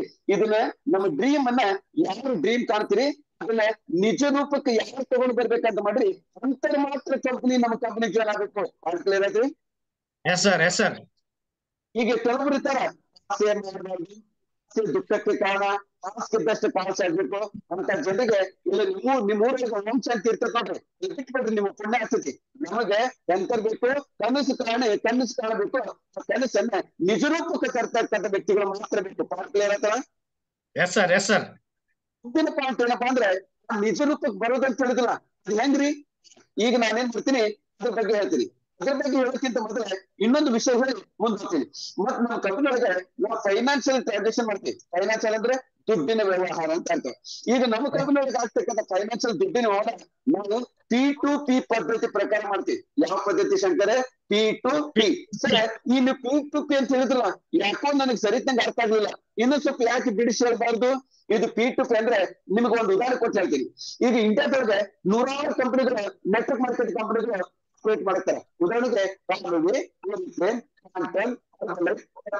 ಯೂನಿಲಿವರ್, ಮೋನಾಲಿ, ಮೋದಿಕೆ, ಜೇನಸ್, ಆಮೇಲೆ ಇತ್ತೀಚೆಗೆ ಎಷ್ಟು ಜನ ಕಂಪನಿ ನಿಜವಾಗ್ಲೂ ಬಹಳ ಚಲೋ ಕೆಲಸ ಮಾಡ್ತೀನಿ. ಇವರೆಲ್ಲ ಯಾವ ಪದ್ಧತಿ ಅಪ್ಲೈ ಮಾಡ್ತಾರೆ? ಮೊದಲ ಪಿ ಅಂದ್ರೆ public to company, company to public ಅನ್ಸುತ್ತೈತಿ. ಇದ್ರ ಅರ್ಥ ಏನಪ್ಪಾ ಅಂದ್ರೆ ನಾವು ಕಂಪನಿ ಜಾಯ್ನ್ ಮಾಡ್ತಾರೆ, ನಮ್ಮ ಇನ್ವೆಸ್ಟ್ಮೆಂಟ್ ಮಾಡ್ಬೇಕಾದ ದುಡ್ಡನ್ನ ಕಂಪನಿ ಅಕೌಂಟಿಗೆ ಜಮಾ ಮಾಡ್ತೀವಿ. ಕಂಪನಿಯವರು ಏನ್ ಮಾಡ್ತಾರೆ? ಪ್ರತಿ ತಿಂಗಳ ಲೆಕ್ಕಾಚಾರ ಮಾಡಿ ಮಂತ್ ಎಂಡಿಗೆ ಯಾರ್ಯಾರು ಗೆಸ್ಟಸ್ ಬರ್ಬೇಕು ಅದನ್ನ ಕಮಿಷನ್ ರೂಪದೊಳಗೆ ಕೊಡ್ತಾರೆ. ಅಂದ್ರೆ ಜನರಿಂದ ಕಂಪನಿದ ವಾಪಸ್ ಜನ ಅಂತ ಅರ್ಥ. ಇಲ್ಲಿ ಏನಾಗ್ತಿತ್ತು ಅಂದ್ರೆ ಜನರಿಂದ ಕಂಪನಿಗೆ ದುಡ್ಡು ಬರ್ತಿತಿ, ಕಂಪನಿಗೆ ಈಜಿಯಾಗಿ ದುಡ್ಡು ಜಮಾ ಆಗ್ತೈತಿ. ಆದ್ರೆ ಕಂಪನಿ ವಾಪಸ್ ಮತ್ತೆ ಜನರಿಗೆ ಬರ್ಬೇಕಾದ್ರೆ ಇಲ್ಲ ಕಂಪನಿ ಕ್ಲೋಸ್ ಆಗೋದು, ವೆಬ್ಸೈಟ್ ಬಂದ್ ಆಗೋದು, ಮೋಸ ಮಾಡೋದು, ಕ್ಲೋಸ್ ಮಾಡೋದು ಈ ಪ್ರಕಾರ ಮಾಡ್ತಾರ. ಈ ಪ್ರಕಾರ ಮಾಡಿ ಕಳೆದ ಕೆಲವಾರು ವರ್ಷದೊಳಗೆ ಒಂದಲ್ಲ, ಹತ್ತಲ್ಲ, ನೂರಲ್ಲ, ಸಾವಿರಾರು ಕಂಪನಿ ಕ್ಲೋಸ್ ಆಗಿ ನಮ್ಮಂತ ಬಡವರ್ದು ಕೋಟಿ ಗಂಟೆ ಜನ ದುಡ್ಡು ನೋಡ್ಕೊಂಡ್ರ. ಉದಾಹರಣೆಗೆ ಸೈರಾ ಇಂಡಿಯಾ ಕಂಪನಿ ಅಂತಿತ್ತು, ನಮಗೆಲ್ಲ ಗೊತ್ತೈತಿ. ಅದ್ರ ಒಳ್ಳೆ ಹೆಸರು ಸುಬ್ರತ ರಾಯ್ ಅಂತಿಕೊಂಡು, ಈ ಸುಬ್ರತ ರಾಯ ತನ್ನ ಸೈರಾ ಇಂಡಿಯಾ ಕಂಪನಿ ಒಳಗೆ ನಮ್ಮಂತ ಬಡವರ್ದು 20,000 ಕೋಟಿ ರೂಪಾಯಿ ಮೋಸ ಮಾಡಿದ. 25 ವರ್ಷದಿಂದ ಸುಪ್ರೀಂ ಕೋರ್ಟ್ ನಲ್ಲಿ ಕೇಸ್ ನಡೆದಿತ್ತು. ಹೋದ ವರ್ಷ ಈ ಕಂಪನಿ ಓನರ್ ಸುಬ್ರತ ಸತ್ತ ಅಂದ್ರೆ ನಾವು ಬರುವುದು 20,000 ಕೋಟಿ, ಇನ್ನೂವರೆಗೆ ₹1 ಬಂದ್ರೆ ಮನೆ ಮುಟ್ಟಿಲ್ಲ. ಅದೇ ಪ್ರಕಾರ ಸಂಚಾನಿ ಕಂಪನಿ, ಅದೇ ಪ್ರಕಾರ ಬಿರ್ಲಾ, ಇನ್ನೊಂದು ಆದಿತ್ಯ ಫೈನಾನ್ಸ್ ಮಹಾರಾಷ್ಟ್ರದ್ದು, ಈ ಪ್ರಕಾರ 1,000 ಕಂಪನಿಗಳಿಗೆ ಹೌದು. ಈಗ ಇದಕ್ಕೆಲ್ಲ ಕಾರಣ ಜನರ ದುಡ್ಡು ಕಂಪನಿ ಅಕೌಂಟ್ ಹೋಗಿ ಕಂಪನಿಯಿಂದ ಮತ್ತೆ ವಾಪಸ್ ಬರ್ತೈತಲ್ಲ, ಇದು ಕಾರಣ. ಇದಕ್ಕೆಲ್ಲ ಕಾರಣ ಈ ಕಂಪನಿ ಅಕಸ್ಮಾತ್ ಕಂಪನಿಗೆ ಹೋಗಲಾರ್ದಂಗೆ ಡೈರೆಕ್ಟ್ ವ್ಯಕ್ತಿಯಿಂದ ವ್ಯಕ್ತಿಗೆ ಯಾಕೆ ಕಳಿಸಬಾರ್ದು? ಇದಕ್ಕ P2P ಅಂತ ಕರೀತಾರ. ನಾವು ₹1 ಕೊಟ್ರು ವ್ಯಕ್ತಿಯಿಂದ ವ್ಯಕ್ತಿಗೆ, 1,00,000 ಕೊಟ್ರು ವ್ಯಕ್ತಿಯಿಂದ ವ್ಯಕ್ತಿಗೆ, ನಾವು ₹1,00,000 ಕೊಟ್ರೆ ವ್ಯಕ್ತಿಯಿಂದ ವ್ಯಕ್ತಿಗೆ ಡೈರೆಕ್ಟ್ ಕೊಡ್ಬೇಕು. ನಮ್ಮಂತ ಬಡವರು ಕಷ್ಟಪಟ್ಟು ಬೆವರು ಸುರಿಸಿ ದುಡ್ದಿದ್ದು ಕಾರಣ ಏನಿದೆ ಸರ್ ವಾಯ್ಸ್ ಬ್ರೇಕ್ ಆಗ್ತಾ ಇದೆ ಸರ್. ಹೌದಾ? ಈಗ ಕರೆಕ್ಟ್ ಐತೆ ಇಲ್ಲೋ? ಕೆಲಸ ಆಗತ್ತೆ ಸರ್, ಕೆಲಸ ಆಗತ್ತೆ. ಈಗ ನಮ್ಮಂತ ಬಡವರ್ದು ಕಷ್ಟಪಟ್ಟು ಬೆವರು ಸುರಿಸಿ ದುಡ್ಡು ಕಂಪನಿ ಅಕೌಂಟ್ಗೆ ಯಾವುದೇ ಕಾರಣಕ್ಕೆ ಹೋಗ್ಬಾರ್ದು. ಯಾಕಂದ್ರೆ ಕಂಪನಿ ಅಕೌಂಟ್ ಗೊತ್ತಂದ್ರೆ ಕಂಪನಿ ಹೋಗ್ತೈತಿ. ಅದಕ್ಕೆ ನಮ್ಮ ಕಂಪನಿ ಡೈರೆಕ್ಟ್ ಆಗಿ P2P ಮಾಡ್ಯಾರ. ಈಗ ನಾವು P2P ಮಾಡಿಲ್ಲ, ಇದರಿಂದ ಏನೇನ್ ಬೆನಿಫಿಟ್ ಬರ್ತೈತಿ? ಈಗ ನಿಮಗೆ ಸಣ್ಣದಾಗಿ P2P ಅಂದ್ರೆ Google pay, phone pay, Paytm ಅನ್ನೋದು ಇವೆಲ್ಲ P2P ಮಾಡ್ತಾರೆ. ಉದಾಹರಣೆಗೆ ನಾವು ಯಾರಿಗೆ ಗೂಗಲ್ ಪೇ, ಫೋನ್ ಪೇ ಒಂದು ₹100 ಕಳಿಸಿದ್ರೆ ಕೊಡ್ರಿ, ₹100 ಕಳಿಸ್ಕೊಡ್ತೀವಿ. ಇದು ಮೊದಲನೇದು. ಎರಡನೇದು ವಾಟ್ಸ್ಆಪ್ ಮಾಡಿದ ಸ್ಕ್ರೀನ್ ಶಾಟ್ ಕಳಿಸ್ಕೊಡ್ತೀವಿ. ಮೂರನೇದು ಅದ್ರ UTR ನಂಬರ್ ಎಲ್ಲ ನೋಟ್ ಮಾಡ್ಕೊಳ್ಳಿಕ್ಕೆ ಚಾನ್ಸ್ ಇರ್ತೈತಿ. ನಾಲ್ಕನೇದು ಈಗ ಗೂಗಲ್ ಪೇ ಮತ್ತು ಫೋನ್ ಪೇ ದಿಂದ ಇಮಿಡಿಯೇಟ್ ಆಗಿ ನಮ್ಗೆ SMS ಬರ್ತೈತಿ. ಅಷ್ಟಕ್ಕೆ ಒಂದು ₹100 ಕಳ್ಸಿರ ನೋಡ್ಕೊಂಡಿರ್ತ. ಇದು ನಮ್ಗೆ ಏನಾಗ್ತೈತಿ, ಇದು ಇಮಿಡಿಯೇಟ್ ಆಗಿ ಸೆಕ್ಯೂರ್ ಇರ್ತೈತಿ. ಕೊಟ್ಟಿರ್ತಕ್ಕಂಥ ವ್ಯಕ್ತಿ ತಗೊಂಡಿರ್ತಕ್ಕಂಥ ವ್ಯಕ್ತಿ ಬಿ ಎರಡು ಜನರಿಗೆ ಮಾತ್ರ. ಆಮೇಲೆ ವೆರಿಫೈಡ್ ಅಂದ್ರೂ ಇಲ್ಲಿ ನೋಡ್ರಿ, ದುಡ್ಡು ಕಳಿಸ್ತೀವಿ, ಹೆಸರು ವಾಟ್ಸ್ಆಪ್ ನಾಗ ಸ್ಕ್ರೀನ್ ಶಾಟ್ ಕಳಿಸ್ತೀವಿ, UTR ನಂಬರ್ ಕಳಿಸ್ತೀವಿ. ಇದಲ್ಲದೆ ಮತ್ತೆ ನಮಗೆ ಗೂಗಲ್ ಪೇ, ಫೋನ್ ಪೇ ದಿಂದ SMS ಬರ್ತಾವ. ಆಮೇಲೆ ಇದು 100% ಟ್ರಾನ್ಸ್ಪರೆಂಟ್ ಇರ್ತೈತಿ. ಯಾಕಂದ್ರೆ ನಾವು ದುಡ್ಡನ್ನ ಕಳ್ಸಿಕೊಡ್ತೀವಿ, ಸ್ಕ್ರೀನ್ ಶಾಟ್ ಅನ್ನ ಕಳಿಸ್ತೀವಿ, UTR ನಂಬರ್ ಕಳಿಸ್ತೀವಿ, ಮತ್ತೆ ಕಂಪನಿ ಕನ್ಫರ್ಮೇಶನ್ SMS ಬರ್ತೈತಿ. ಈ ಪ್ರಕಾರ ನಮ್ದು 100% ಟ್ರಾನ್ಸ್ಪರೆಂಟ್ ಇರ್ತೈತಿ. ಆಮೇಲೆ ಇಲ್ಲಿ ಯಾವುದೇ ತರ ಮಧ್ಯವರ್ತಿ ಇರಂಗಿಲ್ಲ. ಉದಾಹರಣೆಗೆ ನಾವು ಮೊದಲು ಹೆಂಗಿತ್ರಿ, ಈಗ ಅಚ್ಚಲ್ ಕರೆ ಶಂಕರ್ ಒಳಗೆ ಒಂದು ಬರಲ್ಲ ₹10,000 ಕಳಿಸ್ಬೇಕಂತ ಆದ್ರೆ ಡೈರೆಕ್ಟ್ ಆಗಿ ಶಂಕರ್ ಕಳ್ಸಕ್ ಬಿಡ್ತಿದ್ದಿಲ್ಲ. ಹೋಗಿ ಮೊದಲು ಬ್ಯಾಂಕಿಗೆ ಡಿಪಾಸಿಟ್ ಮಾಡ್ತಿದ್ರು, ಬ್ಯಾಂಕಿನಿಂದ ಶಂಕರ್ ಬಿಡ್ತಿತ್ತು. ಈ ಪದ್ಧತಿ ಇತ್ತು. ಆದ್ರೆ ಇತ್ತೀಚೆಗೆ ಏನಾಗೈತಿ, ಗೂಗಲ್ ಪೇ, ಫೋನ್ ಪೇ ದಿಂದ ಅಚ್ಚಲ್ಕರೆ ಶಂಕರ್ಗೆ ₹10,000 ಕೇವಲ 10 ಸೆಕೆಂಡ್ ಕಳಿಸಬಹುದು. ಬ್ಯಾಂಕ್ ಹೋಗೋದು ಅವಶ್ಯಕತೆ ಇಲ್ಲ. ಇದಕ್ಕೆ ನಾವು ಡೈರೆಕ್ಟ್ ಆಗಿ P2P ಅಂತ ಕರಿತೀವಿ. ಕ್ಲಿಯರ್ ಐತ್ರಿ ಶಂಕರ್? ಆಮೇಲೆ ನಮ್ಮ ಕಂಪನಿಯಲ್ಲಿ ಕೆಲಸ ಮಾಡ್ತಕ್ಕಂಥ ವ್ಯಕ್ತಿಗಳಿಗೆ 100% ರಿಟರ್ನ್ ಕೊಡ್ತಾರ. ಅದು ಇನ್ಸ್ಟೆಂಟ್ ಆಗಿ ಕೊಡ್ತಾರ. ಹೆಂಗ್ ಸರ್ ಇದು?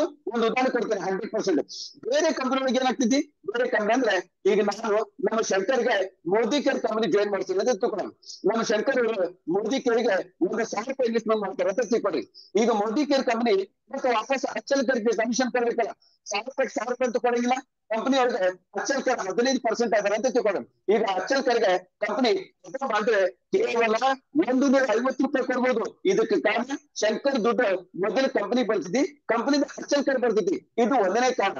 ಮತ್ತೆ ಎರಡನೇ ಕಾರಣ, ಇದು ಪ್ರಾಡಕ್ಟ್ ಬೇಸ್ ಒಳಗೆ ಜಾಸ್ತಿ ಕೊಡಕ್ ಬರಂಗಿಲ್ಲ. ಎರಡು ಕಾರಣ ಇರ್ತದೆ. ಆದ್ರೆ ನಮ್ಮ ಕಂಪನಿ ಒಳಗೆ ನಾನ್ ಪ್ರಾಡಕ್ಟ್ ಕಂಪನಿ, ನಮ್ಮ ಪ್ರಾಡಕ್ಟ್ ಬೇಸ್ ಕಂಪನಿ. ಈಗ ಶಂಕರ್ ₹1,000 ಇನ್ವೆಸ್ಟ್ಮೆಂಟ್ ಮಾಡ್ತಾರೆ ಅಂದ್ರೆ ಅದನ್ನ P2P ಪ್ರಕಾರ ಅಚ್ಚಲ್ ಕರ್ಗೆ ₹1,000 ಕಳಿಸ್ಬೇಕಾಗ್ತೈತಿ. ₹150 ಅಲ್ಲ. ಇದಕ್ಕೆ ನಾವು 100% ಅಂತ ಕರಿತೀವಿ. ಕ್ಲಿಯರ್ ಆಗ್ತೈತಿ? ಮುಂದೆ ರಿಯಲ್ ಹೆಲ್ಪ್ ಅಂತ ಹೇಳಿದ್ರೆ ಒಂದು ವ್ಯಕ್ತಿ ಕಡೆಯಿಂದ ₹1,000 ಇನ್ವೆಸ್ಟ್ಮೆಂಟ್ ಮಾಡಿ ನಾನು ₹150 ತಗೊಂಡ್ರೆ ನನಗೆ ಹೆಲ್ಪ್ ಆಗ್ತಿದ್ರು. ₹1,000 ನನ್ನ ಪಾಕೆಟ್ ಬಂದ್ರೆ ಹೆಲ್ಪ್ ಆಗ್ತಿದ್ರು. ಈ ಪ್ರಕಾರ ನಾವು P2P ಪದ್ಧತಿ ಮಾಡೋದಕ್ಕೆ ಕಂಪನಿ ಹೋಗಂಗಿಲ್ಲ, ಕಂಪನಿ ಮೋಸ ಮಾಡಂಗಿಲ್ಲ. ಈ ಕಂಪನಿ ನಂಬಿ ನಾಳಿನ ಲಕ್ಷಾಂತರ ಗಂಟೆ ಟೀಮ್ ಕಟ್ಟಿದ್ರೆ ವಾಯ್ಸ್ ಬ್ರೇಕ್ ಆಗ್ತಾ ಇದೆ ಸರ್. ಏನಪ್ಪ ಕಾಡ ಹಾಕ್ತಾರ ಇವ್ರು ಇವತ್ತೆ? ಓಕೆ,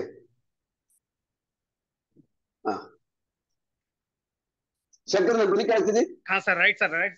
ಹಾ ಇಲ್ಲ Right, sir, right, sir. Phone phone ಬಂದಿತ್ತೆ. Okay, ನಾವು ಈ P2P ಪದ್ಧತಿ ಪ್ರಕಾರ ನಾವು ಬಿಸಿನೆಸ್ ಮಾಡೋದಕ್ಕೆ ನಮ್ಗೆ ಇಷ್ಟೆಲ್ಲ ಬೆನಿಫಿಟ್ ಐತಿ. ಯಾವ್ದು ಕಂಪನಿ ಓಡೋದಿಲ್ಲ, ಆಮೇಲೆ ನಾವು ಸಮಾಜದೊಳಗೆ ಮರ್ಯಾದೆ ಕಳ್ಕೊಳ್ಳೋದಿಲ್ಲ.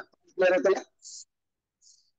ಈಗ ನಾನು ನೆಕ್ಸ್ಟ್ ಏನ್ ಮಾಡ್ತೀನಿ ಸರ್, ಈಗ ಕ್ರೌಡ್ ಫಂಡಿಂಗ್ ಬಹಳ ಚಳಿ ಐತಿ ಇಲ್ಲ ತಿಳಿಲ್ಲ, ಇದ್ರದ್ದು ಹೆಂಗ್ ಬೆನಿಫಿಟ್ ತಗೋಬೇಕ್ರಿ? ಈಗ ನಾನು ಡೈರೆಕ್ಟ್ ಪಾಯಿಂಟ್ ಬರ್ತೀನಿ ಸರ್. ನಮ್ಮ ಕಂಪನಿದು ಕ್ರೌಡ್ ಫಂಡಿಂಗ್ ಬೆನಿಫಿಟ್ ತಗೋಬೇಕಂದ್ರೆ ನೀವ್ ಎರಡು ಕೆಲಸ ಮಾಡ್ಬೇಕು. ಮೊದಲೇ ಕೆಲಸ, ಮೊದಲು ನೀವು ಕಂಪನಿ ಜಾಯ್ನ್ ಆಗ್ಬೇಕು. ಏನ್ ಮಾಡ್ಬೇಕು? ಮೊದಲೇ ಕೆಲಸ ಕಂಪನಿ ಜಾಯ್ನ್ ಆಗ್ಬೇಕು. ಎರಡನೇ ಕೆಲಸ ಕಂಪನಿ ಜಾಯ್ನ್ ಆದ್ಮೇಲೆ ಇಲ್ಲಿ ವರ್ಕ್ ಮಾಡ್ಬೇಕು. ಫ್ರೀ ವರ್ಕ್ ದುಡ್ಡು ಸಿಗಂಗಿಲ್ಲ. ಪಾಯಿಂಟ್ ಕ್ಲಿಯರ್ ಆಯ್ತ್ರಿ? S sir, yes sir, yes sir. ಈಗ ಕೆಲಸ ಏನ್ ಮಾಡ್ಬೇಕು, ಹೆಂಗ್ ಮಾಡ್ಬೇಕು, ಅದ್ರ ಬೆನಿಫಿಟ್ ಹೆಂಗ್ ತಗೋಬೇಕು ಅನ್ನೋದನ್ನ ಮುಂದಿನ ಪಾರ್ಟ್ ಒಳಗೆ ಹೇಳ್ತೀನಿ. ಮೊದಲನೇ ಪಾರ್ಟ್, ಈ ಕಂಪನಿ ಜಾಯ್ನ್ ಆಗ್ಬೇಕಾದ್ರೆ ಏನ್ ಮಾಡ್ಬೇಕು ಅದ್ರ ಬಗ್ಗೆ ತಿಳ್ಕೊಳಕ್ ಪ್ರಯತ್ನ ಮಾಡೋಣ. ನಮ್ಮ ಕಂಪನಿ ಒಳಗೆ ಯಾವುದೇ ಒಂದು ವ್ಯಕ್ತಿ ಜಾಯ್ನ್ ಆಗ್ಬೇಕಂದ್ರೆ ಆ ವ್ಯಕ್ತಿ ನಾನು ಜೀವನದೊಳಗೆ ಒಂದೇ ಒಂದ್ಸರಿ, ಎಷ್ಟು ಸರಿ ಜೀವನದೊಳಗೆ ಕೇವಲ ಒಂದೇ ಒಂದ್ಸರಿ 2,500 ರೂಪಾಯಿ ಇನ್ವೆಸ್ಟ್ಮೆಂಟ್ ಮಾಡ್ಬೇಕಾಗ್ತೈತಿ. ಎಷ್ಟು ಮಾಡ್ಬೇಕು ಸರ್? ಜೀವನದೊಳಗೆ ಒಂದೇ ಒಂದ್ಸರಿ 2,500 ರೂಪಾಯಿ. ಸರ್, 2,500 ರೂಪಾಯಿ ಎದ್ರ ಸಲಾಗ್ರಿ ಅಂತ ಕೇಳಿದ್ರೆ ನಾವೇನ್ ಮಾಡ್ತೀವಿ, ನೀವು ಕೊಟ್ಟಿರ್ತಕ್ಕಂಥ 2,500 ರೂಪಾಯಿದೊಳಗೆ 500 ರೂಪಾಯಿ ನಾವು ಮೊದಲೇ ರಿಜಿಸ್ಟ್ರೇಷನ್ ಫೀಸ್ ಅಂತ ತಗೊಂತೀವಿ. ಇದಕ್ಕೆ ಪಿನ್ ಚಾರ್ಜ್ ಅಂತ ಕರೀತಾರ. ಈಗ ನಮ್ಮ ಕಂಪನಿ ರಿಜಿಸ್ಟ್ರೇಷನ್ ಅಂತ ನಿಮ್ ಕಡೆಯಿಂದ 500 ರೂಪಾಯಿ ತಗೊಂತಾರೆ. ಅದನ್ನು ಸಹಿತ 500 ರೂಪಾಯಿ ನಾವು ಕಂಪನಿಗೆ ಅಂದ್ರೆ ನಮ್ಮ ಫೌಂಡೇಶನ್ಗೆ ಕೇವಲ 100 ರೂಪಾಯಿ ಮಾತ್ರ ಹೋಗ್ತೈತಿ. ಇನ್ನು ಬಾಕಿ ಉಳಿದಿರ್ತಕ್ಕಂಥ ದುಡ್ಡನ್ನ ಕಂಪನಿ ಏನ್ ಮಾಡ್ತಾರ, ನಿಮಗೆ ಈ ಕಂಪನಿಗೆ ಯಾರು ಕರ್ಕೊಂಡ್ ಬಂದು ಇಂಟ್ರೊಡ್ಯೂಸ್ ಮಾಡ್ತಾರೆ ಅವ್ರಿಗೆ 400 ರೂಪಾಯಿ ಕೊಡ್ತಾರೆ. ಓಕೆ, ಈ ಪ್ರಕಾರ ಇಲ್ಲಿ ಕಂಪನಿಗೆ ಹೋಗಿದ್ದು 100 ರೂಪಾಯಿ, ಇಂಟ್ರೊಡ್ಯೂಸರ್ ಕೊಟ್ಟಿದ್ದೆ ಸೇರಿ ಎರಡು ಸೇರಿ ನಾವು ಇದಕ್ಕೆ 500 ರೂಪಾಯಿಗೆ ರಿಜಿಸ್ಟ್ರೇಷನ್ ಫೀಸ್ ಅಂತ ಕರಿತೀವಿ. ಪಾಯಿಂಟ್ ಕ್ಲಿಯರ್ ಆತ್ರಿ? S sir, yes sir. ಈಗ ನಾನು ಕೊಟ್ಟಿದ್ದು 2,500 ರೂಪಾಯಿ, ನೀವು ನನಗೆ ಬರೀ 500 ರೂಪಾಯಿ ಮಾತ್ರ ಲೆಕ್ಕ ಕೊಟ್ರಿ. ಇನ್ನು ಬಾಕಿದ್ 2,000 ರೂಪಾಯಿ ಲೆಕ್ಕ ಕೊಡ್ಲಿಲ್ಲ. ನಿಮ್ಗೆ ಇನ್ನು ಬಾಕಿದ್ 2,000 ರೂಪಾಯಿ ನಿಮ್ಮ ಫಸ್ಟ್ ಲೆವೆಲ್ ಅಪ್ಗ್ರೇಡೇಷನ್ ಚಾರ್ಜ್ ಅಂತ 2,000 ರೂಪಾಯಿ ತಗೊಂಡಿರ್ತೀವಿ. ಎದ್ರದ್ದು ಶಂಕರ? ಫಸ್ಟ್ ಲೆವೆಲ್ ಅಪ್ಗ್ರೇಡೇಷನ್ ಇದೆ 2,000 ರೂಪಾಯಿ. ಈಗ ಸರ್, ನೀವು ಫಸ್ಟ್ ಲೆವೆಲ್ ಅಪ್ಗ್ರೇಡೇಷನ್ ಅಂತ ಹೇಳಾಗ್ತಿರಲ್ಲ, ಅದು ಯಾಕೋ ನನ್ ತಲೆ ಒಳಗೆ ಹೋಗ್ಬಿಟ್ರೆ ಅದನ್ನು ಸ್ವಲ್ಪ ಬಿಡಿಸಿರಲ್ಲ. ಇಲ್ಲೇ ನಾವೇನ್ ಮಾಡ್ತೀನಿ, ಮೊದಲೇ ಈ ಪಾಯಿಂಟ್ ಅನ್ನು ಬಿಡಿಸೋಕ್ ಪ್ರಯತ್ನ ಮಾಡ್ತೀನಿ. ನಮ್ಮ ಕಂಪನಿಗೆ ಯಾವುದೇ ಒಂದು ವ್ಯಕ್ತಿ ಜಾಯ್ನ್ ಆದ್ರೆ ಶಂಕರೇ, ನಮ್ಮ ಕಂಪನಿಗೆ ಯಾವುದೇ ಒಂದು ವ್ಯಕ್ತಿ ಜಾಯ್ನ್ ಆದ್ರೆ 2,500 ರೂಪಾಯಿ ಕೊಟ್ಟು ಜಾಯ್ನ್ ಆಗಿರ್ತಕ್ಕಂಥ ವ್ಯಕ್ತಿ ಮೊದಲನೇದು ಫಸ್ಟ್ ಲೆವೆಲ್, ಎರಡನೇ ಲೆವೆಲ್, ಮೂರನೇ ಲೆವೆಲ್, ನಾಲ್ಕನೇ ಲೆವೆಲ್, ಐದನೇ ಲೆವೆಲ್, 6 ಲೆವೆಲ್ ಅನ್ನ complete ಮಾಡ್ಬೇಕಾಗ್ತೈತಿ. Next level 6 level. 6 level ನನಗೆ ಮೊದಲನೇ ಲೆವೆಲ್ 2,000 ರೂಪಾಯಿ, ಎರಡನೇ ಲೆವೆಲ್ 4,000 ರೂಪಾಯಿ, ಮೂರನೇ ಲೆವೆಲ್ 8,000 ರೂಪಾಯಿ, ನಾಲ್ಕನೇ ಲೆವೆಲ್ 15,000 ರೂಪಾಯಿ, ಐದನೇ ಲೆವೆಲ್ 30,000 ರೂಪಾಯಿ, ಆರನೇ ಲೆವೆಲ್ 64,000 ರೂಪಾಯಿ. ಈ ಪ್ರಕಾರ 6 ಲೆವೆಲ್ ಕಂಪ್ಲೀಟ್ ಮಾಡ್ಬೇಕು. ಮತ್ತೆ 6 ಲೆವೆಲ್ ಕಂಪ್ಲೀಟ್ ಮಾಡ್ಲಿಕ್ಕೆ ಕೇವಲ 2,500 ರೂಪಾಯಿ ನಡೆಯಂಗಿಲ್ಲ. ನೀವು ಟೋಟಲಿ 6 ಲೆವೆಲ್ ಕಂಪ್ಲೀಟ್ ಮಾಡ್ಬೇಕಂದ್ರೆ ಈ ಕಂಪನಿಗೆ 1,26,500 ರೂಪಾಯಿ ಕೊಡ್ಬೇಕು. ರಾಘು ಎಷ್ಟು ಕೊಡ್ಬೇಕು ರಾಘು? 1 ಲಕ್ಷ ಯಾಕೆ ನಂದನಿ ಸರ್ ಹೇಳ? ಹೇಳಿ. 1,26,500 ರೂಪಾಯಿ ಸರ್. ಓಕೆ, ಇಲ್ಲೇ ನಾವು ಯಾವುದೇ ಒಂದು ವ್ಯಕ್ತಿ ನಮ್ಮ ಕಂಪನಿಗೆ ಜಾಯ್ನ್ ಆದ್ರೆ ಒಂದು ಕಂಪನಿಗೆ ಕೊಡ್ಬೇಕು ಅಂದ್ರೆ ಈ ಕಂಪನಿಗೆ ಇನ್ವೆಸ್ಟ್ಮೆಂಟ್ ಮಾಡ್ಬೇಕಾಗಿದ್ದು 1,26,500 ರೂಪಾಯಿನೇ. ಆದ್ರೆ ಪಾಕೆಟ್ ನಿಂದ ಹಾಕೋದು ಕೇವಲ 2,500 ರೂಪಾಯಿ ಮಾತ್ರ. ಬಾಕಿದ್ ಎಲ್ಲಿಂದ ಬರ್ತೈತ್ರಿ? ಬಾಕಿ ಎಲ್ಲಿಂದ ಬರ್ತೈತೆ ಅಂತ ತಿಳ್ಕೊಳಕ್ಕೆ ನಾವು ಇಲ್ಲಿ ಬಂದ್ವಿ. ಪಾಯಿಂಟ್ ಕ್ಲಿಯರ್ ಆಯ್ತಲ್ಲ? ಈ ಪ್ರಕಾರ ನಾವು ಕಂಪನಿ ಜಾಯ್ನ್ ಆಗ ಕಂಪನಿ ಜಾಯ್ನ್ ಆಗಿ ಮುಂದೆ ಏನ್ ಮಾಡ್ಬೇಕು? ಈಗ ನೋಡ್ರಿ, ಇದು ಕಂಪನಿ ಜಾಯ್ನ್ ಆಗ್ಲಿಕ್ಕೆ ನಾವು ಈ ಕಂಪನಿಗೆ 2,500 ರೂಪಾಯಿ ಇನ್ವೆಸ್ಟ್ಮೆಂಟ್ ಮಾಡಿ ಕಂಪನಿ ಜಾಯ್ನ್ ಆಗ್ಬೇಕು. ಈ ಕಂಪನಿ ಜಾಯ್ನ್ ಆಗ್ಲಿಕ್ಕೆ ಏನ್ ಮಾಡ್ಬೇಕು ಗೊತ್ತಾಗ್ತದೆ ಶಂಕರ್? Yes sir. ಓಕೆ, ಈಗ ಕಂಪನಿ ಜಾಯ್ನ್ ಆದ್ಮೇಲೆ ಮುಂದೆ ಏನಂತ ಹೇಳಿದೆ ನಾನು? ವರ್ಕ್ ಮಾಡ್ಬೇಕಂತ ಹೇಳಿದೆ. ಈಗ ವರ್ಕ್ ಹೆಂಗ್ ಮಾಡ್ಬೇಕು ಅದ್ರ ಬಗ್ಗೆ ತಿಳಿಸ್ತೀನಿ. ಈಗ ನೋಡ್ರಿ, ನಮ್ಮ ಕಂಪನಿ ಬಗ್ಗೆ ವರ್ಕ್ ಬಗ್ಗೆ ಹೇಳ್ಬೇಕಂದ್ರೆ ಯಾಕೋ ಎಲ್ಲರೂ ಹೇಳ್ತೀರಿ, ಯಾಕೋ ಸರಿತಿ ಕೇಳೋದಂತ ನಾನ್ ಮಕ್ಕ ನೋಡಿ ಹೇಳ್ತೀರಿ. ಚಲೋ, ಈಗ ವರ್ಕ್ ಆದ್ಮೇಲೆ ಹೆಂಗ್ ಅಂತ ಹೇಳ್ಬೇಕಂದ್ರೆ ಪ್ರಶಾಂತ್ ಅವರೇ, ವರ್ಕ್ ಅಂದ್ರೆ ಏನ್ರಿ? ಇಲ್ಲಿ ನಾವೇ ನೋಡ್ತೀವಿ, ಕರೆಕ್ಟ್ ಆಗಿ ತಿಳ್ಕೊಂಡ್ರಿ. ಈ ವರ್ಕ್ ಅಂದ್ರೆ ಏನಂದ್ರೆ ಒಂದು ಜಗಕ್ಕೆ ಸಂಬಂಧಪಟ್ಟ ಕೆಲಸ ಬೇರೆ ಬೇರೆ ಆಗ್ತೈತಿ. ಉದಾಹರಣೆಗೆ ಈಗ ಹೇಳ್ರಿ ಶಂಕರ್ ಅವ್ರೆ, ಒಬ್ಬ ಡ್ರೈವರ್ ಕೆಲ್ಸನು ಗಾಡಿ ನಡೆಸೋದು ಅವನಿಗೆ ಕೆಲಸ, ಒಬ್ಬ ಡ್ರೈವರ್ ಕೆಲ್ಸನು ಕೇಸ್ ಫೈಟ್ ಮಾಡೋದು ಅವನಿಗೆ ಕೆಲಸ.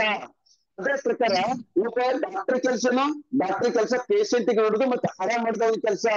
ಅದೇ ಪ್ರಕಾರ Yes. ವಾಚ್ಮನ್ ಕೆಲಸನು ಒಂದು ವಾಚ್ಮನ್ ಕೆಲಸ ಕಾಯ್ದು ಊಟಕ್ಕೆ ಎಟಿಎಂ ವಾಚ್ಮನ್ ಅಂತ ಕೊಡ್ರಿ ಹೊರಗೆ ಕೊಡೋದು ಎಟಿಎಂ ಕಾಯ್ದು ಅವನ ಕೆಲಸ ಏನ್ರಿ ಸರ್ ಆರಾಮ್ ಕುಂತಾನ ಅದು ಒಂದು 20,000 ರೂಪಾಯಿ ಕೊಡ್ತಾರೆ ಅಂದ್ರೆ ಅವ್ನು ವಾಚ್ಮನ್ ರೀ ಅವ್ನು ಕರೆಕ್ಟ್ ಆಗಿ ಕುಂತ ಕಾಯ್ದವನ್ ಕೆಲಸ ಕೆಲಸದ ಮೇಲೆ ಹಂಗೆ ನಮ್ಮ ನೆಟ್ವರ್ಕ್ ಮಾರ್ಕೆಟ್ ಒಳಗೆ ಏನ್ ಕೆಲಸ ನಮ್ದು ಈಗ ಅದ್ರ ಪ್ರಕಾರ ನೋಡೋಣ ನಮ್ಮ ನೆಟ್ವರ್ಕ್ ಮಾರ್ಕೆಟ್ ಒಳಗೆ ನಮ್ಮ ಕೆಲಸ ಏನಪ್ಪಾ ಅಂದ್ರೆ ಇಲ್ಲೇ ನಮ್ಮ ಕಂಪನಿ ಒಳಗೆ ಜಾಯಿನ್ ಆಗಿರ್ತಕ್ಕಂಥ ವ್ಯಕ್ತಿ ಯಾರು ಸರ್ ಶಂಕರ್ ನಮ್ಮ ಕಂಪನಿ ಒಳಗೆ ಜಾಯಿನ್ ಆಗಿರ್ತಕ್ಕಂಥ ವ್ಯಕ್ತಿ ಟೀಮ್ ಅನ್ನ ಬೆಳೆಸೋದೆ ನಮ್ಮ ಕೆಲಸ ಏನಂತ ಹೇಳಿದ್ರಿ ಸರ್ ಟೀಮ್ ಅನ್ನ ಬೆಳೆಸೋದೆ ನಮ್ಮ ಕೆಲಸ ಈಗ ಟೀಮ್ ಅನ್ನ ಬೆಳೆಸೋದು ಅಂತ ನಾವ್ ಅಂತೀವಿ ಕೆಲವರು ಇದನ್ನ ಏನ್ ಮಾಡ್ತಾರೆ ಗೊತ್ತಿದ್ದೀರಿ ಇನ್ನೊಂದು ಕೆಲವು ಜನ ಅವ್ರ ಭಾಷೆ ಇದನ್ನ ಚೈನ್ ಸಿಸ್ಟಮ್ ಅಂತ ಕರೀತಾರ ಆಮೇಲೆ ಇದನ್ನ ಚೈನಿತಿ ಇದನ್ನ ನೆಟ್ವರ್ಕ್ ಮಾರ್ಕೆಟ್ ಅಂತ ಕರೀತಾರ ಇದನ್ನ ಕಂಪ್ನಿ ಆಫ್ ಬಿಸಿನೆಸ್ ಅಂತ ಕರೀತಾರ ಈಗ ಸಿಂಪಲ್ ಆಗಿ ಹೇಳ್ತೀನಿ ಭಾಷಂಕರ್ ನೀವು ಚೈನ್ ನೆಕ್ಲೆಸ್ ಕರಿ ಪ್ರಶಾಂತ್ ಅವ್ರ ನೆಕ್ಲೆಸ್ ಅಂತ ಕರೀಲಿ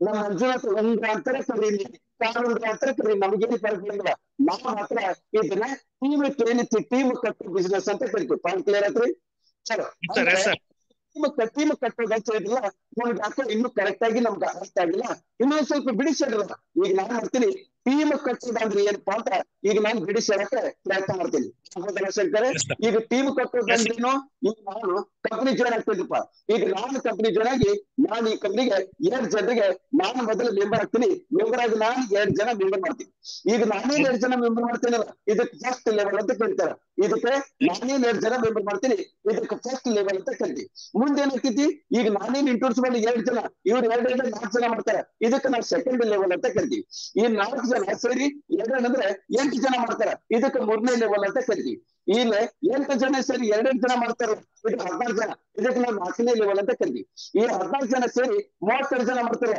ಇದಕ್ಕೆ 5ನೇ ಲೆವೆಲ್ ಅಂತ ಕರಿತೀವಿ ಈ 32 ಜನ ಸೇರಿ 2 64 ಮಾಡ್ತಾರೆ ಇದಕ್ಕೆ 6ನೇ ಲೆವೆಲ್ ಅಂತ ಕರಿತೀವಿ ಈ 64 ಜನ ಸೇರಿ 2 128 ಜನ ಮಾಡ್ತಾರಲ್ಲ ಇದಕ್ಕೆ 7ನೇ ಲೆವೆಲ್ ಅಂತ ಕರಿತೀವಿ ಈ ಪ್ರಕಾರ ನಮ್ಮ ಕಂಪನಿ ಜಾಯಿನ್ ಆಗಿರ್ತಕ್ಕಂಥ ವ್ಯಕ್ತಿ 1ನೇ ಲೆವೆಲ್ 2ನೇ ಲೆವೆಲ್ 3ನೇ ಲೆವೆಲ್ 4ನೇ ಲೆವೆಲ್ 5ನೇ ಲೆವೆಲ್ 6ನೇ ಲೆವೆಲ್ 7ನೇ ಲೆವೆಲ್ ಬರೋಣ ಮಾಡ್ಕೊಳ್ಳೋದೆ ನಮ್ಮ ಕಂಪನಿ ಕೆಲಸ ಹೊಂದಿದ್ದಲ್ಲ 7ನೇ ಲೆವೆಲ್ ಬೆಳೆಸ್ತಿದ್ವಿ ನೀವು ಹೇಳಿದಂಗೆ ನಾನ್ ನಿಮ್ ಕಂಪನಿ ಜಾಯಿನ್ ಆಗ್ತಿದ್ವಿ ನನಗೆ ಜನ ಹಣ ಕೊಡ್ತಿದ್ದಾರೆ 1ನೇ ಲೆವೆಲ್ 2ನೇ ಲೆವೆಲ್ 3ನೇ ಲೆವೆಲ್ 4ನೇ ಲೆವೆಲ್ 5ನೇ ಲೆವೆಲ್ 6ನೇ ಲೆವೆಲ್ 7ನೇ ಲೆವೆಲ್ ನ ಕಂಪ್ಲೀಟ್ ಮಾಡ್ತೀನಿ ನನಗೆ ದುಡ್ಡು ಹೆಂಗ್ ಬರ್ತಿತ್ತು ಅದನ್ನ ನೋಡ್ರಲ್ಲ ಈಗ ನಾನ್ ಮಾಡ್ತೀನಿ ಮುಂದೆ ದುಡ್ಡು ಹೆಂಗ್ ಬರ್ತೈತಿ ಅದನ್ನ ಹೇಳ್ತೀನಿ ದುಡ್ಡನ್ನು ಹೇಳೋಕ್ಕಿಂತ ಮೊದಲೇ ಮುಂದೆ ನಾವು ಮಾರ್ಕೆಟಿಂಗ್ ಪ್ಲಾನ್ ಹೇಳ್ಬೇಕಾದ್ರೆ ಕನ್ಫ್ಯೂಷನ್ ಆಗ್ಬಾರ್ದಂತ ಚೈನ್ ಹೇಳಿದ್ರೆ ಟೀಮ್ ಹೆಂಗ್ ಬೆಳೆಸ್ಬೇಕು ಅನ್ನೋದನ್ನ ನಾನು ಕ್ಲಿಯರ್ ಆಗಿದೆ ಕ್ಲಿಯರ್ ಆಗ್ತಲ್ಲ ಶಂಕರ್ ಎಸ್ ಸರ್ ಮುಂದೆ ಏನಾಗ್ತೈತಿ ಇಲ್ಲಿ ನಾನು 2,000 ರೂಪಾಯಿ ಕೊಟ್ಟೆ ಫಸ್ಟ್ ಲೆವೆಲ್ಗೆ ಪೇ ಮಾಡ್ಕೊತೀನಿ ಈಗ ನಾನು ಕಟ್ಟಿದ್ದು ಕೇವಲ 2,000 ರೂಪಾಯಿ ಮಾತ್ರ ಅಂದ್ರೆ ಈ ಲೆವೆಲ್ನಾಗ ನನಗೆ 4 ಜನರಿಂದ 2,000 ರೂಪಾಯಿಗೆ ವಾಪಸ್ 8,000 ರೂಪಾಯಿ ಬರ್ತೈತಿ ಎಷ್ಟು ಬರ್ತೈತಿ ವಾಪಸ್ 8,000 ರೂಪಾಯಿ ಎಷ್ಟು ಜನರಿಂದ 4 ಜನರಿಂದ ಆದ್ರೆ ಕಂಪ್ನಿಲಿ ಒಂದು ಸಣ್ಣ ಕಂಡೀಷನ್ ಹಾಕ್ತಾರೆ ನಿಮಗೆ ಬರ್ಬೇಕಾಗಿದ್ದ 4 ಜನರಿಗೆ ಮೊದಲು 2 ಜನರಿಗೆ 2,000 ರೂಪಾಯಿಗೆ 4,000 ರೂಪಾಯಿ ಮಾತ್ರ ಕೊಡ್ತಾರೆ ಇದಕ್ಕೆ ನಾವು ಅಡ್ವಾನ್ಸ್ ಪೇಮೆಂಟ್ ಅಂತ ಕರಿತೀವಿ ಏನಂತ ಕರಿತೀವಿ ಅಡ್ವಾನ್ಸ್ ಪೇಮೆಂಟ್ ಎದ್ರ ಸಲುವಾಗಿ ಈಗ ನಾನು ಲೆವೆಲ್ ಕ್ರಾಸ್ ಮಾಡ್ಬೇಕಾದ್ರೆ 1ನೇ ಲೆವೆಲ್ 2,000 2ನೇ ಲೆವೆಲ್ 4,000 ತಂದ್ರೆ ನಿಮ್ಗೆ ಇಲ್ಲಿ ಕೊಟ್ಟಿರ್ತಕ್ಕಂಥ 4,000 ರೂಪಾಯಿ ಕೊಟ್ಟು ನೀವು ಸೆಕೆಂಡ್ ಲೆವೆಲ್ ಪ್ರಮೋಷನ್ ತಗೋಬೇಕು ಈ ಸೆಕೆಂಡ್ ಲೆವೆಲ್ ಪ್ರಮೋಷನ್ ತಗೋಬೇಕು ಏನ್ ಮಾಡ್ಬೇಕು ಅಂತಂದ್ರೆ ಬರೀ 4,000 ರೂಪಾಯಿ ಮುಗಿತೇನ್ರಿ ಇಲ್ಲ ನಮ್ಮ ಕಂಪನಿಯೊಳಗೆ 4,000 ರೂಪಾಯಿ ಜೊತೆಗೆ 2 ಮೆಂಬರ್ ಕೊಡ್ಬೇಕು ನಮ್ಮ ಕಂಪನಿಯೊಳಗೆ ಯಾವುದೇ ಒಂದು ವ್ಯಕ್ತಿ ಜಾಯ್ನ್ ಆಗ್ಲಿ 1ನೇ ಲೆವೆಲ್ಗೆ 2 ಜನ 2ನೇ ಲೆವೆಲ್ಗೆ 2 ಜನ 3ನೇ ಲೆವೆಲ್ಗೆ 2 ಜನ 4ನೇ ಲೆವೆಲ್ಗೆ 2 ಜನ 5ನೇ ಲೆವೆಲ್ಗೆ 2 ಜನ 6ನೇ ಲೆವೆಲ್ಗೆ 2 ಜನ ಒಟ್ಟಲ್ಲಿ 12 ಜನ ಮೆಂಬರ್ ಮಾಡ್ಬೇಕು